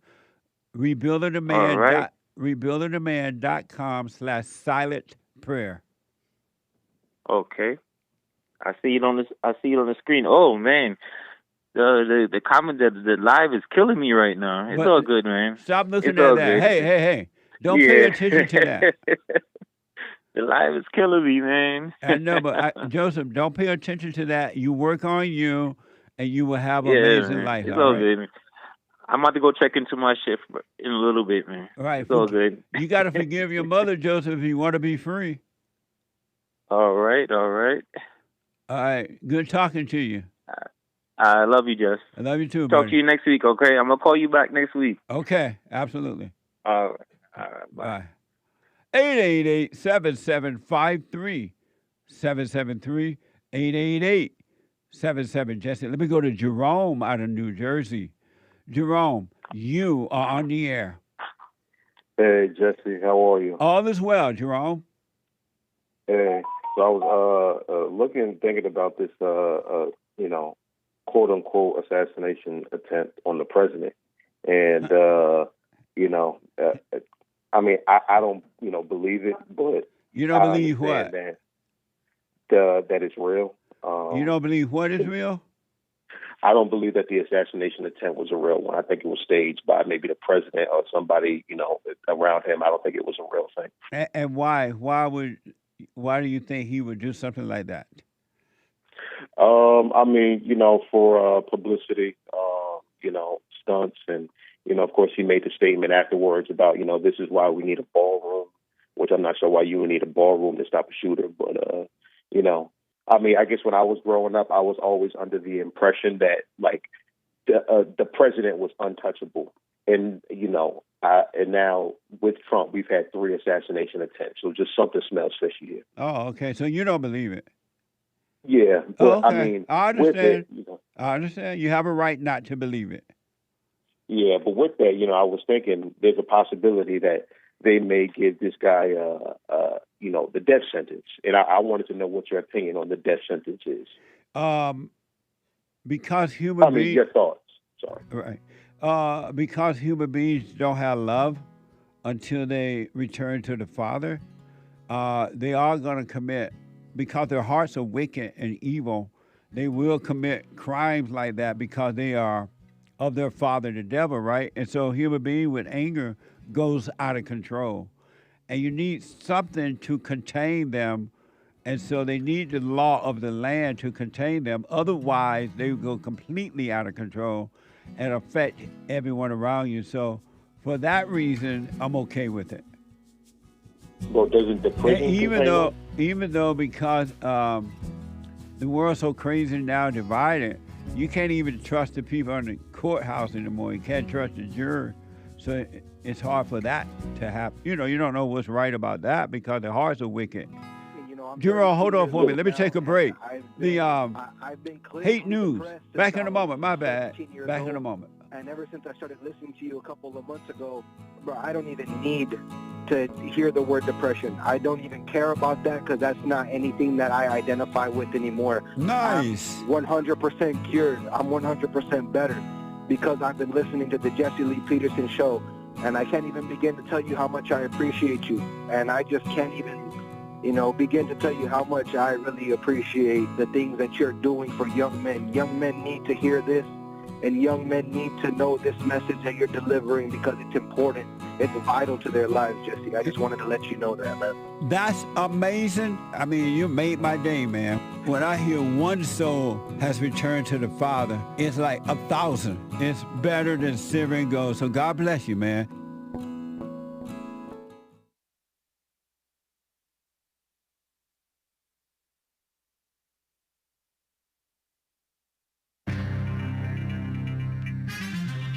All kinds of mess going on in this here old world. Am I right or am I right? one of the terror attacks, I mentioned 2 terror attacks. One was, I don't know if it was a terror attack, but Brown University. Well, this one was in London area, North London, England, somewhere. A terror attack suspect is a British national, meaning he's a citizen of the UK, right? But he was born in Somalia, 45 years old, accused of stabbing 2 Jewish men in Golders Green. A knife attack yesterday, Wednesday, the 29th of April. Today's the 30th. Tomorrow the rent's due, by the way. 45-year-old suspect, whom they did not name, of course, right? Reportedly involved in an altercation just hours before his arrest for attempted murder. He was tasered as he attempted to stab police officers. You know, they don't have manly guns, all right, in general. A history of serious violence and mental health issues this guy had. And again, he's not being named. The Home Secretary, Shabana Mahmood, a liberal woman, nice English name, not.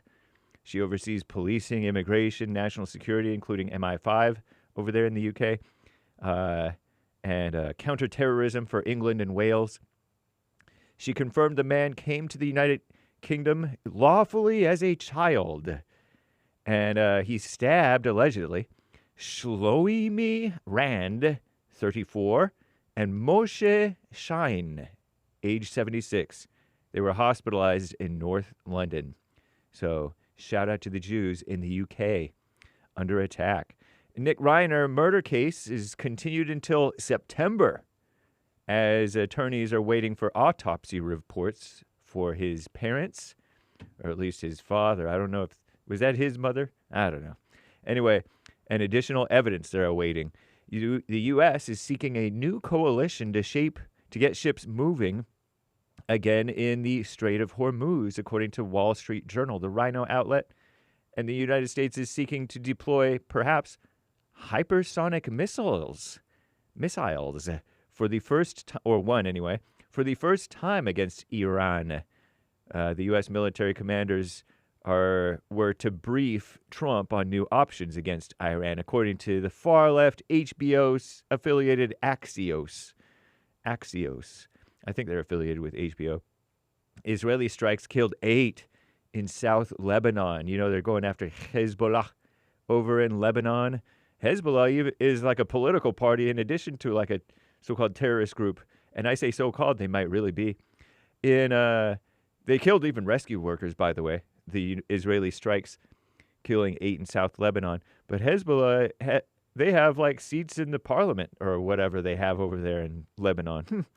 Hezbollah has adopted a new weapon, according to the Morning Sun, fiber optic drones. Wow. Used widely in the war in the Ukraine. Huh. I wonder if Russia's helping him out or something, or I don't know. David Allan Coe, a country music singer type of guy, I guess. He wrote this song called, don't say this, kids, but Take This Job and Shove It. Whoa. And other country hits. He died at the tender age of 86, gone too soon. New California regulations allow heavy-duty driverless vehicle testing and deployment.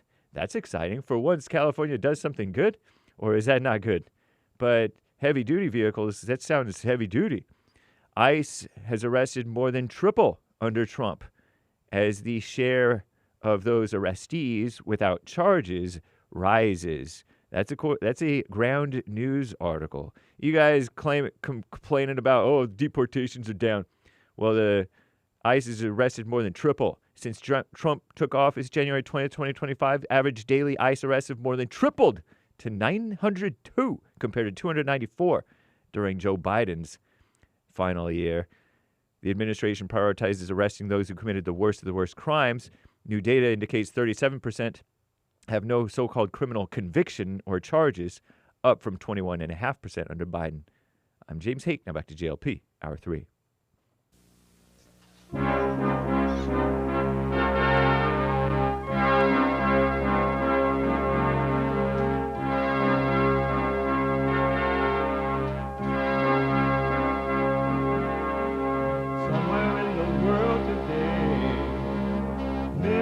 to stand up strong, face the truth about themselves, to understand what went wrong. I know we can find a way. I know we can find a way. I know we can find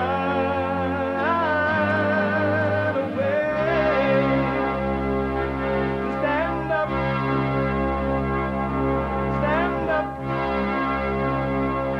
stand up.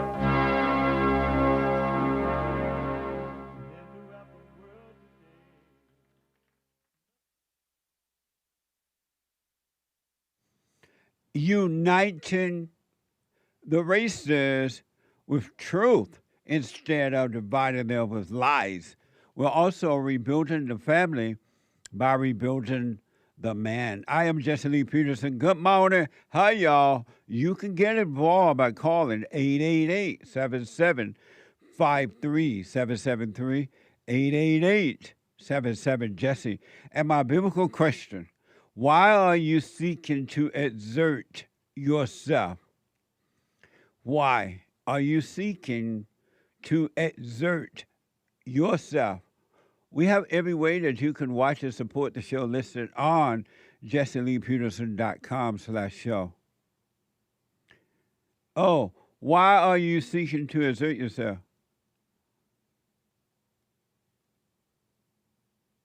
Oh, my bad. Where are you seeking? My bad. He black. Where are you seeking to exert yourself? Not why.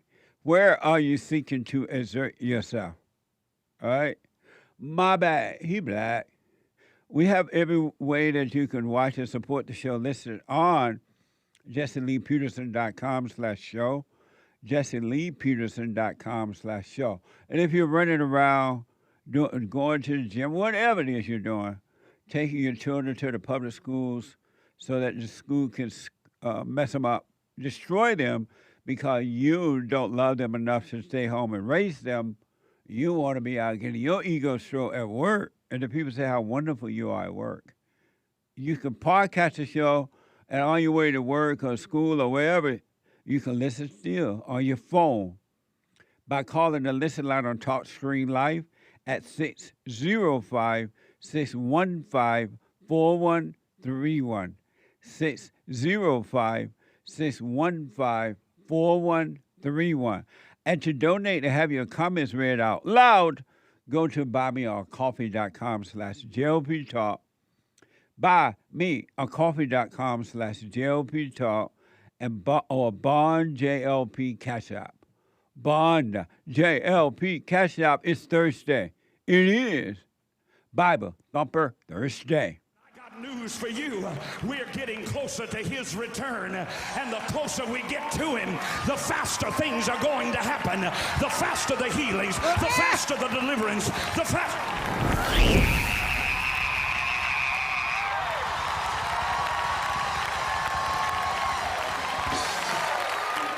Bible Thumper Thursday. 888-77-JESSE. What a mess. Christ has already returned, and they're still waiting for him to come. What the? It's like the Jews are still waiting for a deliverance, Messiah. And the Messiah come. He went away and came back. What the? And the Christians are waiting too. What a mess. Let me go back to Gerome about the death penalty.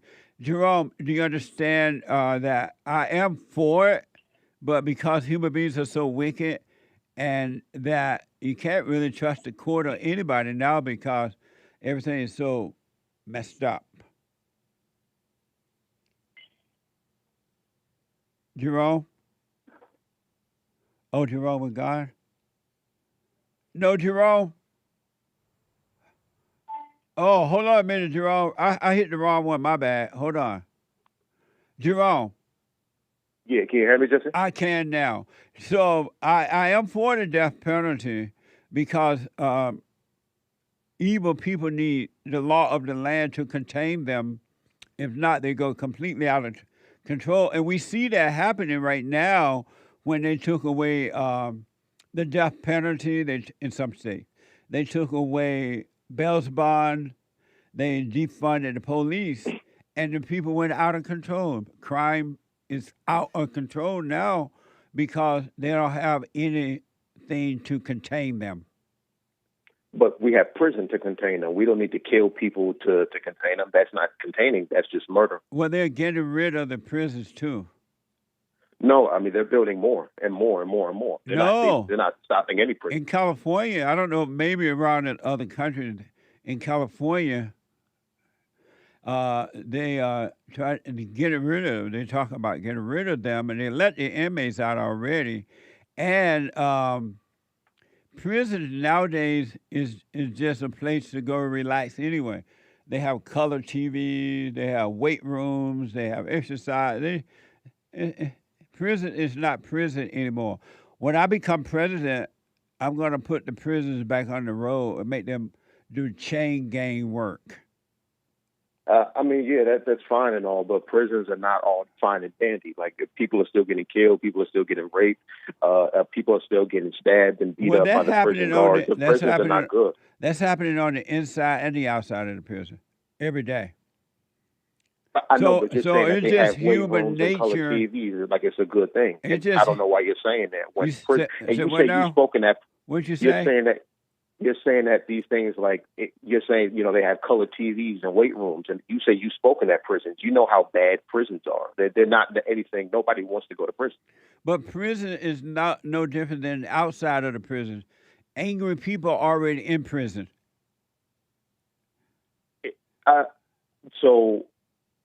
And that's your argument for. And so, the people they fight on the outside of the prison, they end up going to prison, right? And then when they get in prison, they still fight one another because their hearts are still wicked. And so that's why you think we should bring back the death penalty, because people fight, so we need to kill them? No, we need the death penalty because they need something to control or contain them. And if with some people, not all, but with some people, they know they're going to go to the death penalty, they are less likely to commit the crime that would bring on that. I mean, but there's no evidence to show that. People are still committing these exact same crimes that will get them the needle or the electric chair. You say what now? There's no evidence to show that people will stop committing these crimes if there's the penalty of death. They're still doing that. No, it won't stop, but it will. I mean, I'm not saying stop completely, of course. My bad. I'm saying more like slow down or the numbers will lessen. There's no evidence to state that. I don't even know what you mean by that. No, I'm saying you're saying that if we have the death penalty, people will be less likely to commit these crimes, but they're not. They're still going to commit these crimes at the same amount. That's not true. That's literally not true. How do you know that? Because do you have evidence or proof to state that otherwise? If they strongly bring back the death penalty, and these people know they're gonna die by hanging them or electric chair or needles, however they do it, they'll think twice before they commit a crime. At least a crime that would bring on the death penalty. All crimes are not for the death penalty. Do you have common sense, Gerome? Why are you asking me that? No, because I want to know. Are you trying to insult me and trying to say that I don't? No, no. It was just a question. Do you have common sense? I maybe. I'm not. I guess I'm not really sure if I do. You don't know if you have common sense or not? No, it sounds like you're trying to relate it back to obviously if we get the death penalty back, obviously people will stop committing these crimes, and that's not common sense the way you think it is. I didn't say that. I didn't say what it was. I just asked the question. I know, but you're asking it because of that. We playing this do-si-do game right now. We don't have to. You're asking it. You said what now? Do you have common sense? You said what? Do you have common sense? Thank you, Ron. I appreciate it. 888-7753-773. I want to show you something really fast. Thank you, Ron. We're talking about it's Bible Thumper, so we're talking about Ephesians 4:31-32. Let all bitterness and wrath and anger and clamor and slander be put away from you, along with all malice. Be kind to one another, tenderhearted, forgiving one another as God in Christ forgave you. This is what we're supposed to be doing on earth. We're supposed to be the light of the world, which is the love, the light of God working through us so we can see heaven on paradise. Heaven on earth, paradise on earth. But there is no love. I got more proof I want to show you. And what I'm about to show you, you're going to go, wow, what an evil woman. But if you have one negative thought about your fellow man, oh, you're a woman. When we say man, we mean woman too. If you have anger, if you have resentment, if you have any negativity in you at all, you're no different than this person right here. You're just seeing this person acting out in public, but it's in you too until you overcome. Until you overcome.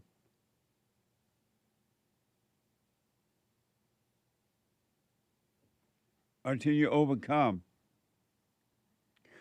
Have Pearl call me back. I wanted to ask her. She just called me, and I wanted to ask her a question too. Pearl, David. Pearl, call back if you could hear. Call me, Pearl. Pearl. Pearl.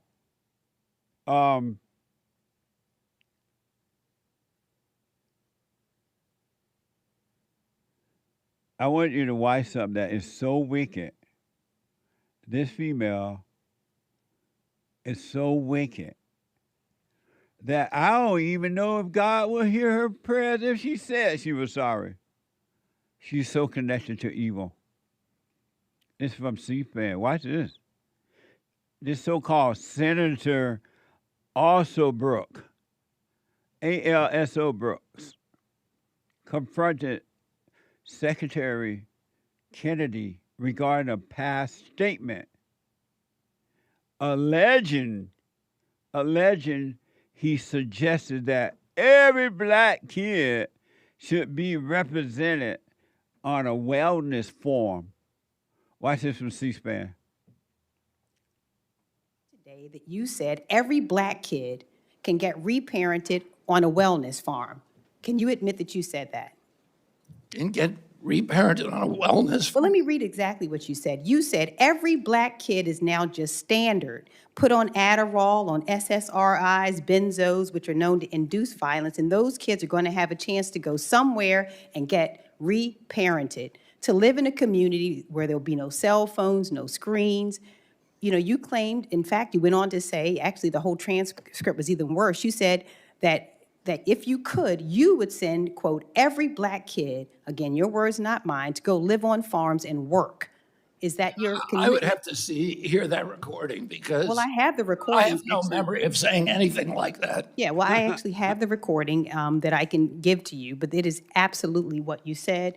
And if you want me to play it, I can play it. But if you ask me what my opinion is, I do not believe that every black kid should be reparented on a wellness farm or whatever, and I have never believed that. Well, you said it, sir. I have the video here. In fact, I'm telling you, I don't believe it. That's not my vision for our country. Well, I'm glad because it was ignorant to say, it was dangerous, and it was irresponsible. Well, if I said it, I apologize, but I'd have to see the transcript. Nice. What a nasty, nasty female. What a nasty one. And you want them in your government. You want them in your government. Be careful what you ask for.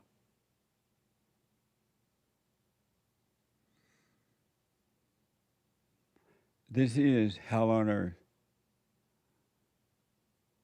And it's going to get worse because you put in the children of the devil in control of your country, in control of the homes, in control of the businesses. What do you think going to happen? When you leave Satan in control of your life through the imagination, by way of thoughts and emotions, what do you think? What happens to you? Do you get better? It's only when you take control away will you get better. And my country is not going to get better until you take back the country from the females. Just like you got to take back the homes from the females. And then you leave them by example. You stand between the children and the mother. You got your work cut out, guys, but you're afraid of mama. What the? One other quick story, and I want to know. I really want to hear from you on this if I can, if you don't mind. Male and female, doesn't matter. I want to hear from you. Is this mother showing her son love or hate? There's a thin line between love and hate. First you love me, then you hate me. That's a game for a fool. Break up to make up. That's all we do. First you love me, then you hate me. That's the game human beings play on each other. First you love me, then you hate me, then you hate me, and then you love me, and then you love me, and then you hate me. What a mess! Is this love or hate for her son? Inside History is reporting. A mother caught her son on a home security footage repeatedly abusing their 4-month-old kitten, the cat, the kitten, leaving the animal unable to walk or eat.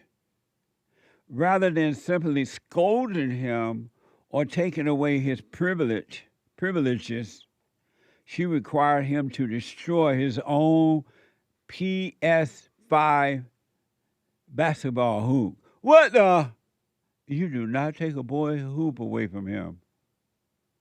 Which is more important, the cat or the hoop? And other I'm told it's a game system. I don't know what it is. Basketball game system. And other electronics on camera. Watch this from Instagram. With your PlayStation 5, how you picked my cat up and slammed it on the ground multiple times. Do it. Now pick it up and do it again. Wait a minute. Hold on. Let me move this for you, baby, so you know it's real. I want you to raise it up on your tiptoes and slam that bitch as hard as you can like you did my motherfucking cat. Pick it up and do it again. Since you got anger issues, we're going to fix them today. This is your punishment. Now pick all that shit up and throw it in the trash. Is that love for the son or is that hate? Coming from a mother, she said MF to him too. Is that love or hate? What do you say, Anchor Baby? No, that's insane. That's hate. The same hate that made that kid throw that cat. Absolutely. I agree.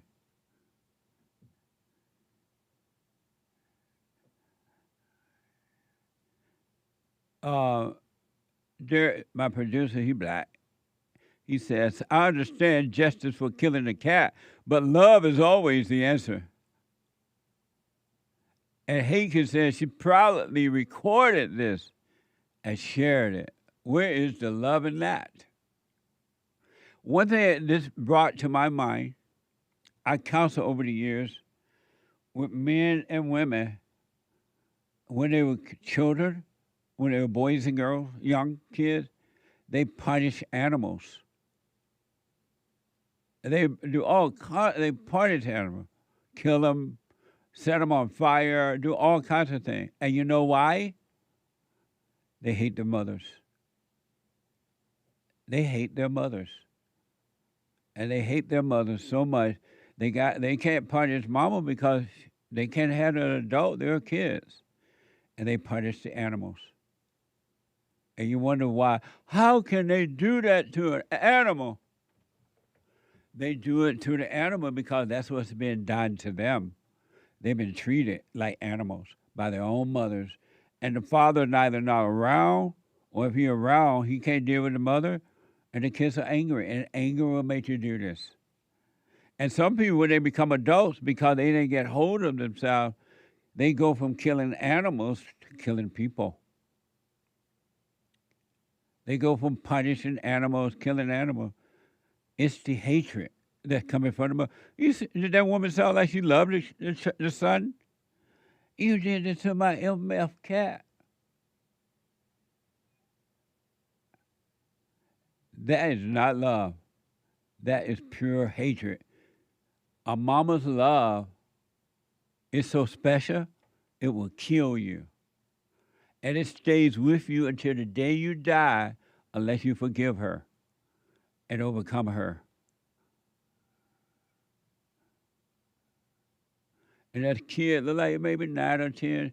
Just imagine the suffering he's going through. If this story is true, because they do all kinds of stuff on video now, allegedly, but if it is true, in many cases it is true, just think of the suffering he's going with living with his own mother. The hell he's already in. And then when he go up and if he become a gang member, you wonder what happened. You blame it on the white people. You blame it on racism. It's coming from that home, from the mother. The gates of hell comes through the mother. It comes through the mother. We had a caller earlier. His mother's taking totally advantage of him, using him. She made him her husband.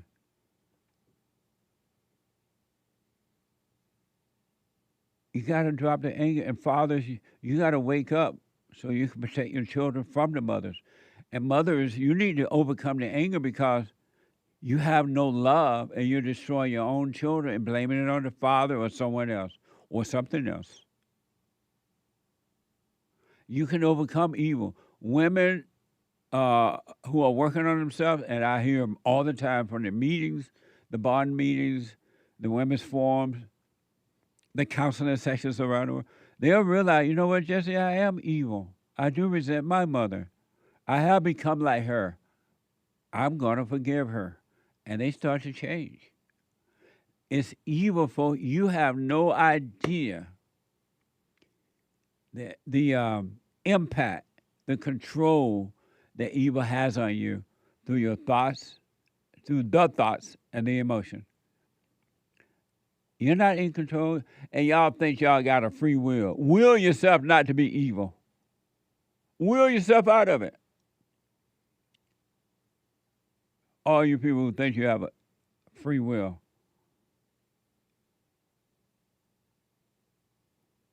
One other quick example of evil inside of every human being.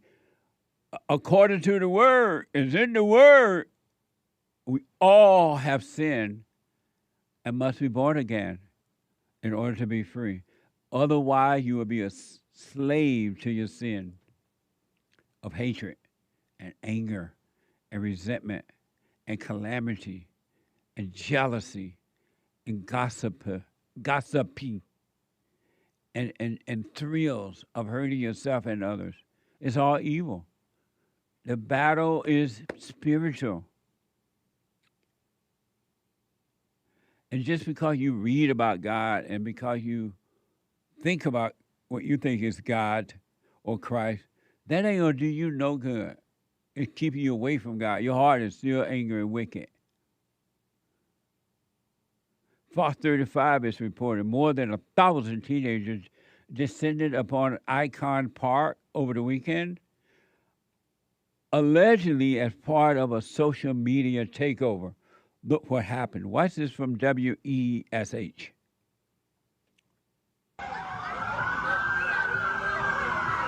This was Icon Park Saturday night.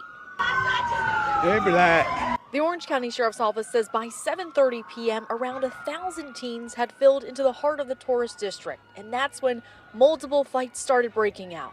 All of a sudden, out of nowhere, the situation just got chaotic and tense. We met someone caught in the chaos, and he was just trying to enjoy dinner at Icon Park. kids running everywhere, families grabbing their children, running inside restaurants.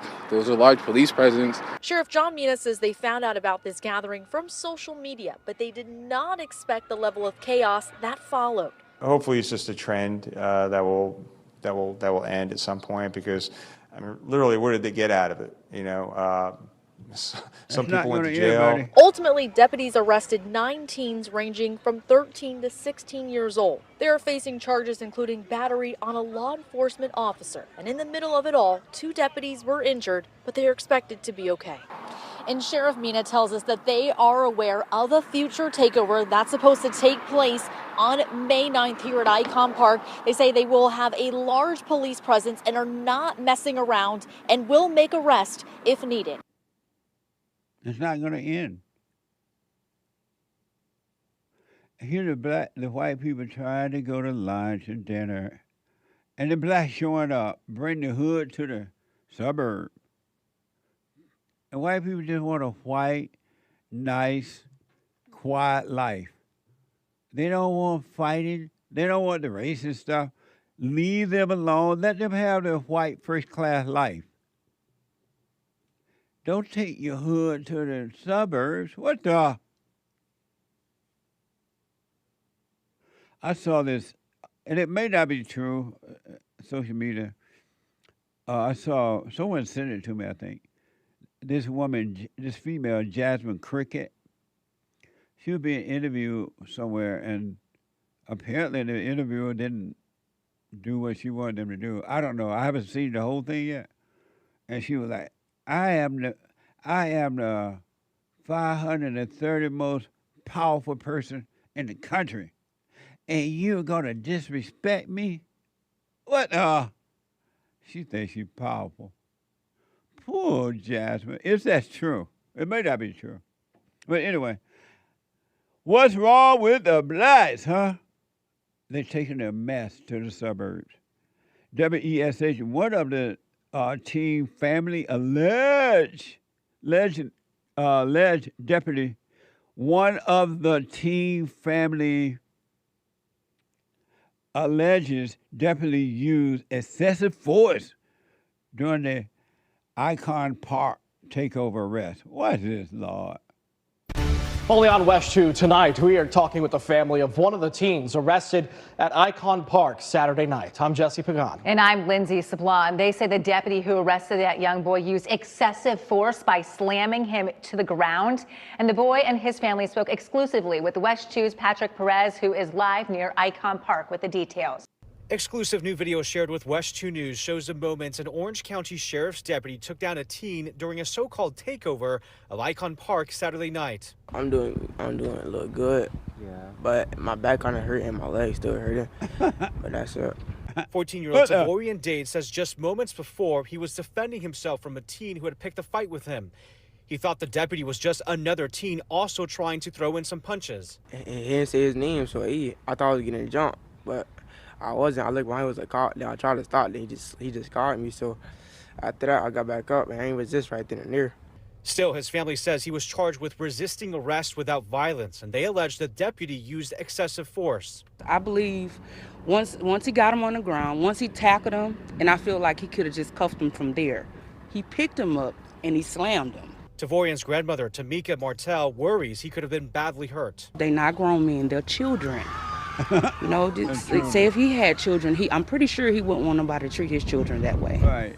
Okay. And the family tells me the arresting deputy ended up apologizing to them about what happened, but they still plan to file a complaint with the Orange County Sheriff's Office. If you love your children, you have them at home with you, lady. The treasure chest is now open on local. Scratch off on funerals.net. Let me take a quick break. Your phone calls to Super Chats when I come back.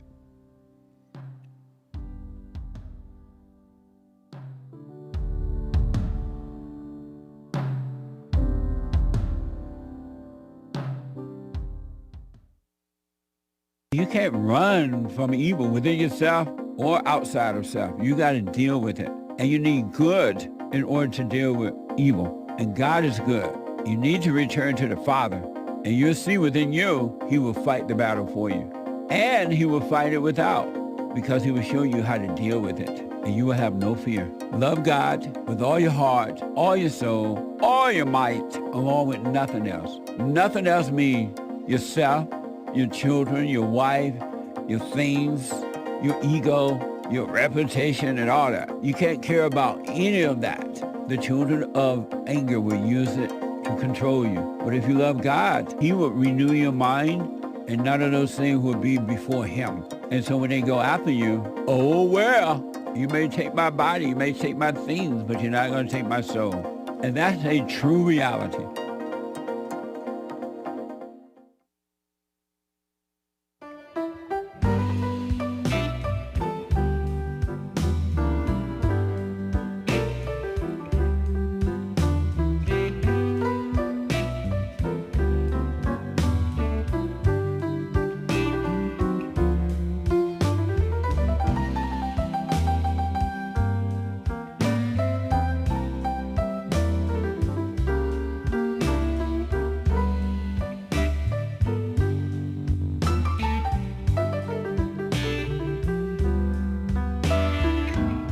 Every day now,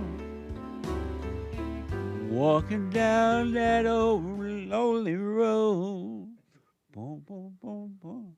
I said my baby's gone. Amazing. So, announcements. The Hake Report coming up at the top of the hour from 9 to 11 a.m. Pacific time.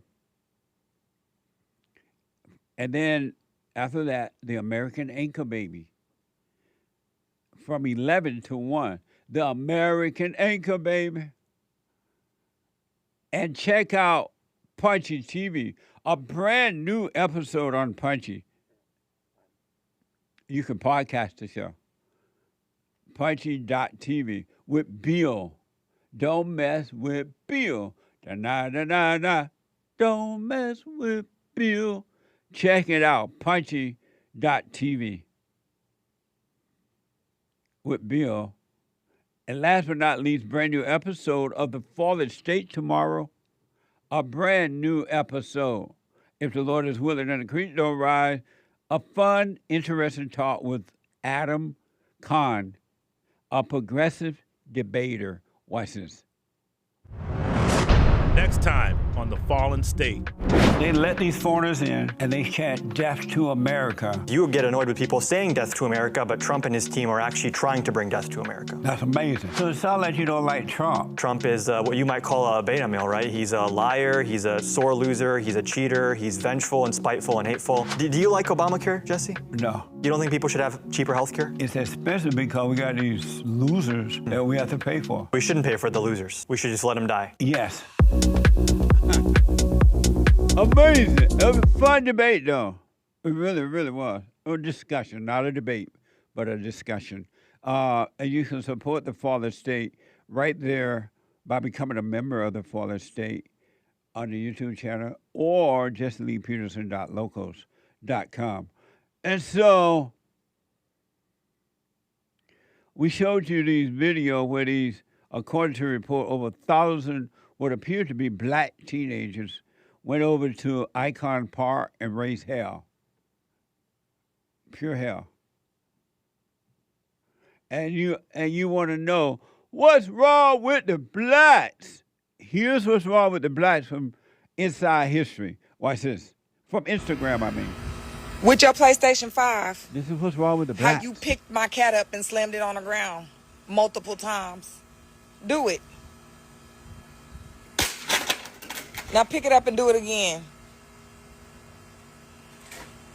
Wait a minute. Hold on. Let me move this for you, baby, so you know it's real. I want you to raise it up on your tiptoes and slam that bitch as hard as you can like you did my motherfucking cat. Pick it up and do it again. Since you got anger issues, we gonna fix them today. This is your punishment. Now pick all that shit up and throw it in the trash. Amazing, huh? He got anger issues. Where do you think his anger issues came from?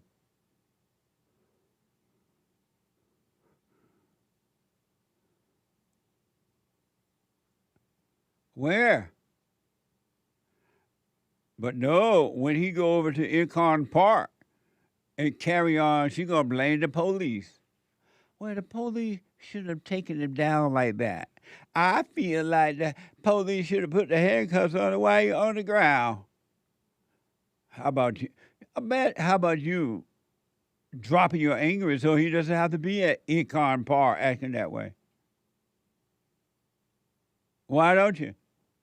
Just imagine children of all races, not just the blacks, of all races growing up, and the fathers are allowing their wives, the mother of the children, or stepmother in some cases, treat their children in this way. And instead of blaming the mother, you blame the child or children.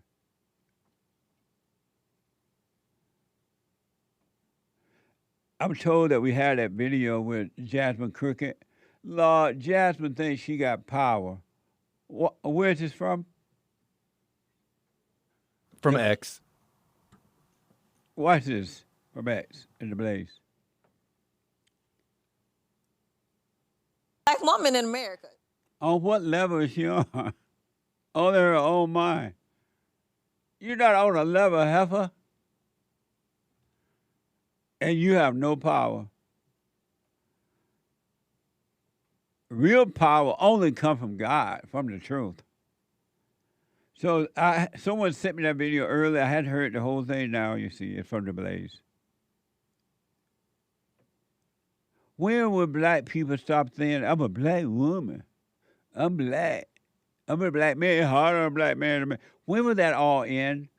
It will end when you stop listening to it. When you go, what the? That's amazing. Vincent is a first-time caller out of Connecticut. Human beings are evil, folks. Their human nature has no love. And that's why they do it. They're of their father, the devil. Forgive them. They know not what they do.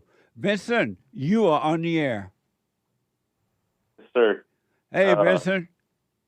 Hello. How are you, sir? All is well. Good. I just want to first off say it's an honor to talk to you. Thank been you. a big fan. I've been sitting on hold listening to you on the call. I've been talking to myself. Hello, hello. I thought I was on the air. What the? And I heard you. What the? So I'm living in Hartford, Connecticut right now. Okay. And I'm starting to get the fatigue. You know, I mean, we're all sinners, so I can't say that. I'll just say my question. I know what to do. Like, I know the truth, but I keep doing the wrong thing. Like, why is that? What is it? And when you say you keep doing the wrong thing, who are you? I don't know. Angry, hateful, lust, kind of like worldly pleasures, like I keep chasing after. And like, I know I shouldn't, and I know it's wrong, but I keep doing it. I understand that. Are you those things, or are those things happening through you? I think I kind of seek them. Like, I seek those things. Are you those things, or are those things happening through you? I don't know. What do you think? I don't know. What the? E-Black. E-Black, why do you call yourself lust? I keep lusting. I keep doing this. I keep doing that. I can't do this. I can't do that. Who are you referring to when you say I? Me, Vincent. And who are you?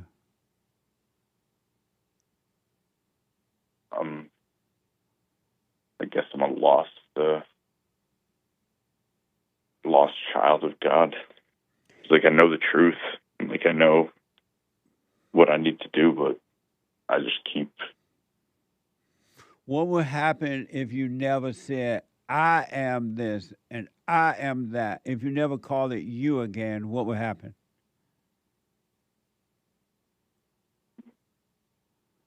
I don't know. I don't know. What do you? Why don't you try? Why don't you do it and see what happens? If you never say, I am this and I am that and I'm doing this and I've done that, I did. Why don't you stop calling I and see what happens? So what should I call it? What should I call myself? Nothing. So I. Call it nothing. Don't give it a name at all so you can stop identifying with the false self. You're not your lust. You're not your thoughts. You're not your emotions.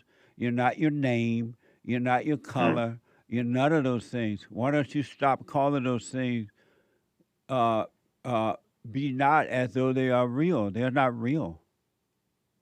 It's all made up, like in my head. Yes. Is that weird? It's all a thought and nothing else. And you believe the thought. What would happen if you never believed a thought again?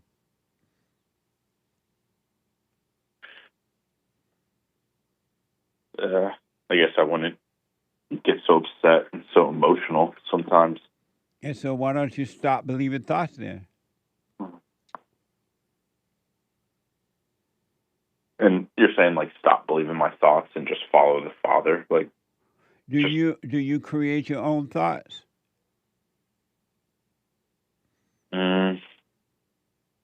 No. Who create them? I guess I do. Yeah. You create them? I think so, but sometimes they just pop into my head. How do you create a thought? Tell me the first 3 steps you take to create a thought. How do you do it? Well, the first step is probably stupid. I'll just tell you that. But how do you create a thought? And if you're creating them, why would you create a thought that would bring you pain and misery and fear? Why do you create those thoughts for yourself if you are the creator of them? Well, damn. I'm not. I mean,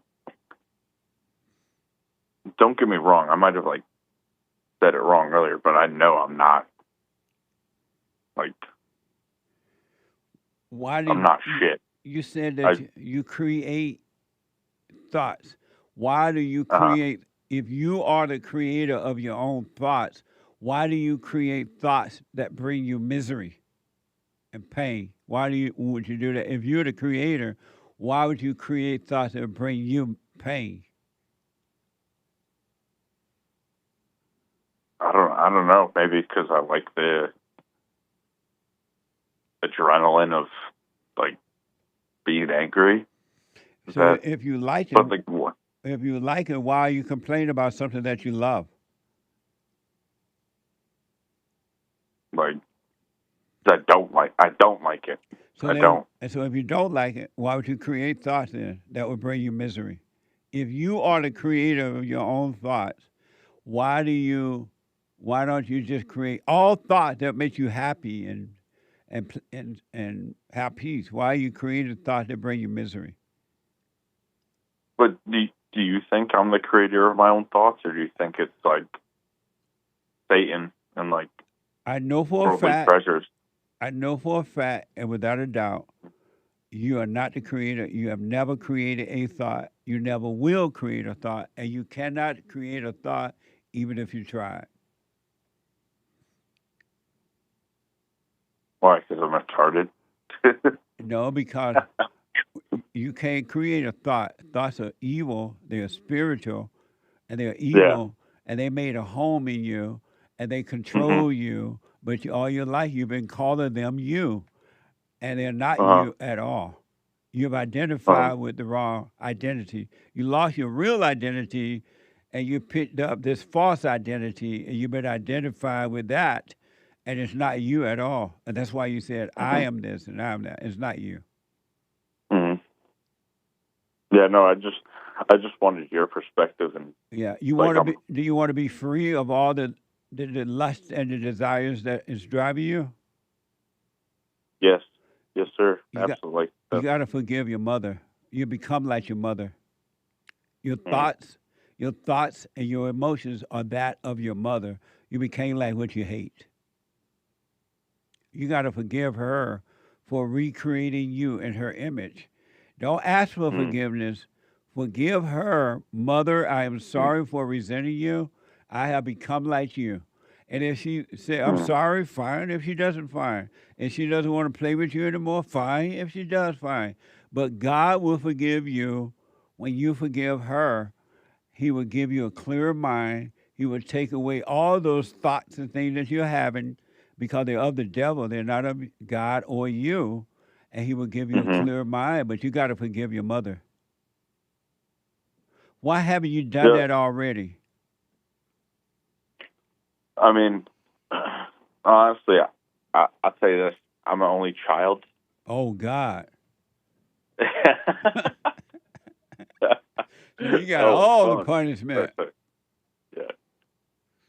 And All eyes on me. Yeah, and so why haven't you... I got that little hellion streak in me where I just like to... And that's what's in your mother, though. You got that from your mother. You became like her. No, sir. Dude, I got it from my dad. No, you got it from... My dad was like that. You know, but I'll get to your father in a minute. But why haven't you forgiven your mother for turning you against your father? Oh, she didn't turn me against. Yes, you did. You see, what have your father done to you? I think my parents gave me too good of a life, is what. What did your father do to you? Yeah, they gave me too good of a life. What I got too comfortable. I know. What did your father do to you that you need to forgive him?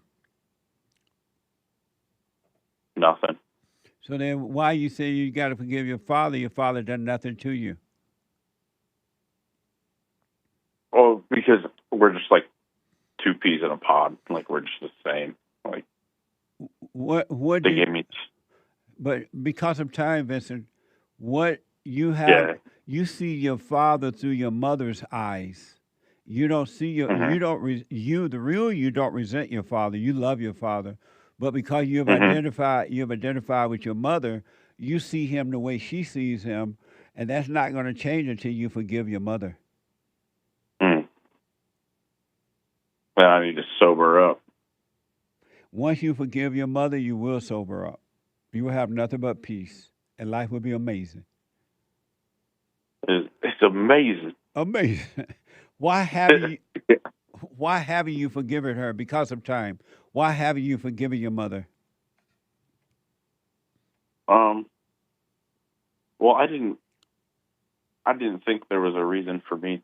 Like, she didn't do anything to me to like forgive her. Like, I love my mom. If you love her, you will forgive her. Why do you think you're so much like her? If she didn't do anything, how did you become like her? I don't think I became like her. I think I became a fucking drunk. You became a nut. Right, you became just a drunk. Nutcase. You became a drunk and a nutcase because you resent your mother. But let me tell you this, I want you to call me back, but for the meantime, think about this so you can see that you really do forgive or resent her, and then forgive her, forgive your father for not protecting you from her. He didn't know how to deal with her either. And I promise you, your whole life would change. And it would be amazing for you. But no, she's a good lady. Don't knock thing. my mother around. No she's such a good thing. lady, man. There's no such thing as There's no such thing as a good lady. No. No such thing as a good mother and no such thing as a good lady. In any race. Yo, I'm from, where are you located? Where are you? Down in L.A. She's from Oh, you're in LA? You Yeah. got to get the fuck out of there. Yeah, stop. We on the air, so don't be cursing, man. Sorry. But listen, That's another thing, you know. I got to run. I want you to call me back on this. Think about it and see for yourself, do I really have anger? If they spoil you, forgive them for spoiling you. That's destroyed you as well. That's the answer to my question. They gave me too good of a life. Yeah. They spoiled me. Yeah. I was mama boy. Right. So forgive them for that too. The only child. Mama. He still live with mama. You live with your mother now? No. Oh, okay. I got my own. All right. I live in the hood. But call me back, Vincent. I got to run, buddy. Super. Super chat. Gel Bell 71, yelling is helling. New T-shirt idea. Eyes. Amazing. Thanks for the suggestion. Angela, no message. Thank you, Angela. Nice. Appreciate it. Nick LeBoy, your thoughts, Jesse? If God creates everything perfect, and Adam and Eve were perfect before the forbidden fruit, why did he create Lucifer with an evil presence that caused him to destroy Adam? Lucifer didn't destroy Adam. Adam listened to the woman destroy him. Amazing. Thank you. All right. Eric, we don't think, we see in the light or blindly feel in the dark. Amazing. Thank you. Riley JM, hey, Jesse, forgave my parents, but my mom still texts me and calls me once in a while. She recently texted me and said, "Good morning, Rye. Just thinking about you, praying for your day." I didn't respond to her, laughing with tears. Right on. If you want to respond, you respond. If you don't want to, don't. Just don't do it out of any sense of obligation at all, and you'll be fine. Amazing. Thank you. Half Black Tony, member 3 months. Appreciate you, Jesse, for the truth you speak. Now I'm staying present and ignoring thoughts. Stay present. Come out of those thoughts about the past or the future or this or that, and just stay present. You haven't seen anything yet. Stay with it, all right? Stay with it, stay with it, stay with it. Loctus, the real question is, where was the mother when he was torturing the cat, the boy? Why is she watching him on video? Asks Loctus. That's a very good question. I looked it up. She had to look on Ring camera or something, security camera footage. Probably because she found out the cat was all messed up, and she's like, "How did this happen?" That's what I surmise. Amazing. Thank you, though. Amazing. Rumble rant from Nick LeBoy. I find it funny, Jesse. Gerome always accuses you of playing dumb, yet he's caught doing it himself. Everyone knows today the prisons are like five-star hotels. You can get a college degree in there. Amazing. Thank you. Eric, 5 coffees. Mothers protect their feelings, not yours. It's always about them and never about their children. That is so true. That's so deep and so amazing. And every mother, it doesn't matter the race or the finance. Very nice. Thank you. Charles, hey, Jesse. Garrett from West Virginia did a poor job of explaining the difference in IQs of whites and blacks yesterday. White lineage is from a cold climate where you had to be resourceful and invent things to survive. It was passed down. Blacks came from a warm climate, which is much easier to survive, therefore didn't have to think as much to survive. Amazing. Thank you. I had no idea what he was saying, Garrett, yesterday. I sort of missed that call. So yeah, I didn't understand what he was saying at all. But thank you. Amazing. Mike Young, hey, Jesse, guess that dumb mother didn't seem to care if she spends over $500 for PlayStation 5 of her own money to buy the game system for her son. Didn't seem to care. Now $500 went down the drain. If she bought it, I don't know. And the way she was cursing at him was mind-blowing to me. Amazing. Thank you, Mike. Eric, I'm a black woman in America. A black woman first. And you're not going to disrespect me. What? What a mess, huh? Total mess. Yeah. And Brandy from Hawaii, that kid is Black Michael Myers. Evil, Jesse. What happened? That kid is Black Michael Myers. Who is Michael Myers? Well, Michael Myers is, I think, the guy from Halloween, that big guy who wears the weird man mask. Yeah. And he randomly kills people. And he's a sort of a mama's boy, I think. And maybe. she said the kid with the cat. I guess. Brandy, right? I presume. Oh, Yeah. Brandy? Thank you, Brandy. I appreciate it. What the? Very I nice. appreciate it. Thank you. And thank you, guys. Let me just double check. I do believe that's all for now. Wow. Amazing. Yeah, nice. Thank you all for your support. I do appreciate you helping us to help others. Oh, we got a lot to do. I tried desperately to get to as many calls as I could. Still couldn't get to them all. Tomorrow is Open Line Friday, if the Lord is willing and the creek don't rise. We're just going to move calls, all right? Maybe a few news items, too. The Hake Report is coming now, and then the American Anchor Baby. After that, check out Punchy TV. Punchy, PUNCHIE.TV with Bill. And then today is the last day for 30% off the merch. Go to JLPpeterson.shop or rebuildingtheman.com/store. Put in the code JLP30 for your discount. All right? JLP30. And to the callers, I'm out of time. Amazing. Take care. Stay with it. Stay with it. And just stay with it. Don't give up. The devil wants you to stop. The devil inside of you and the devil inside of others want you to stop. Don't fall for it. Amazing. Thank you all.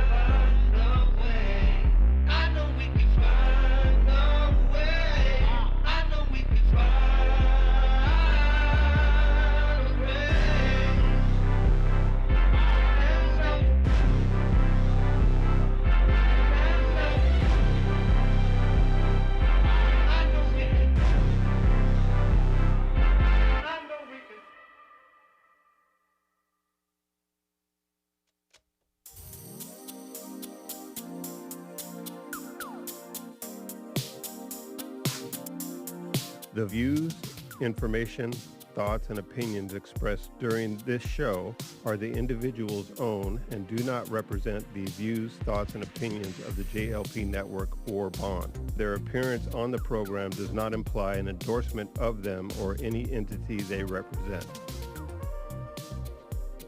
The material and information presented here is for general information purposes only. The JLP Network and Bond name and all forms and abbreviations are the property of its owner, and its use does not imply endorsement of or opposition to any specific organization, product, or service.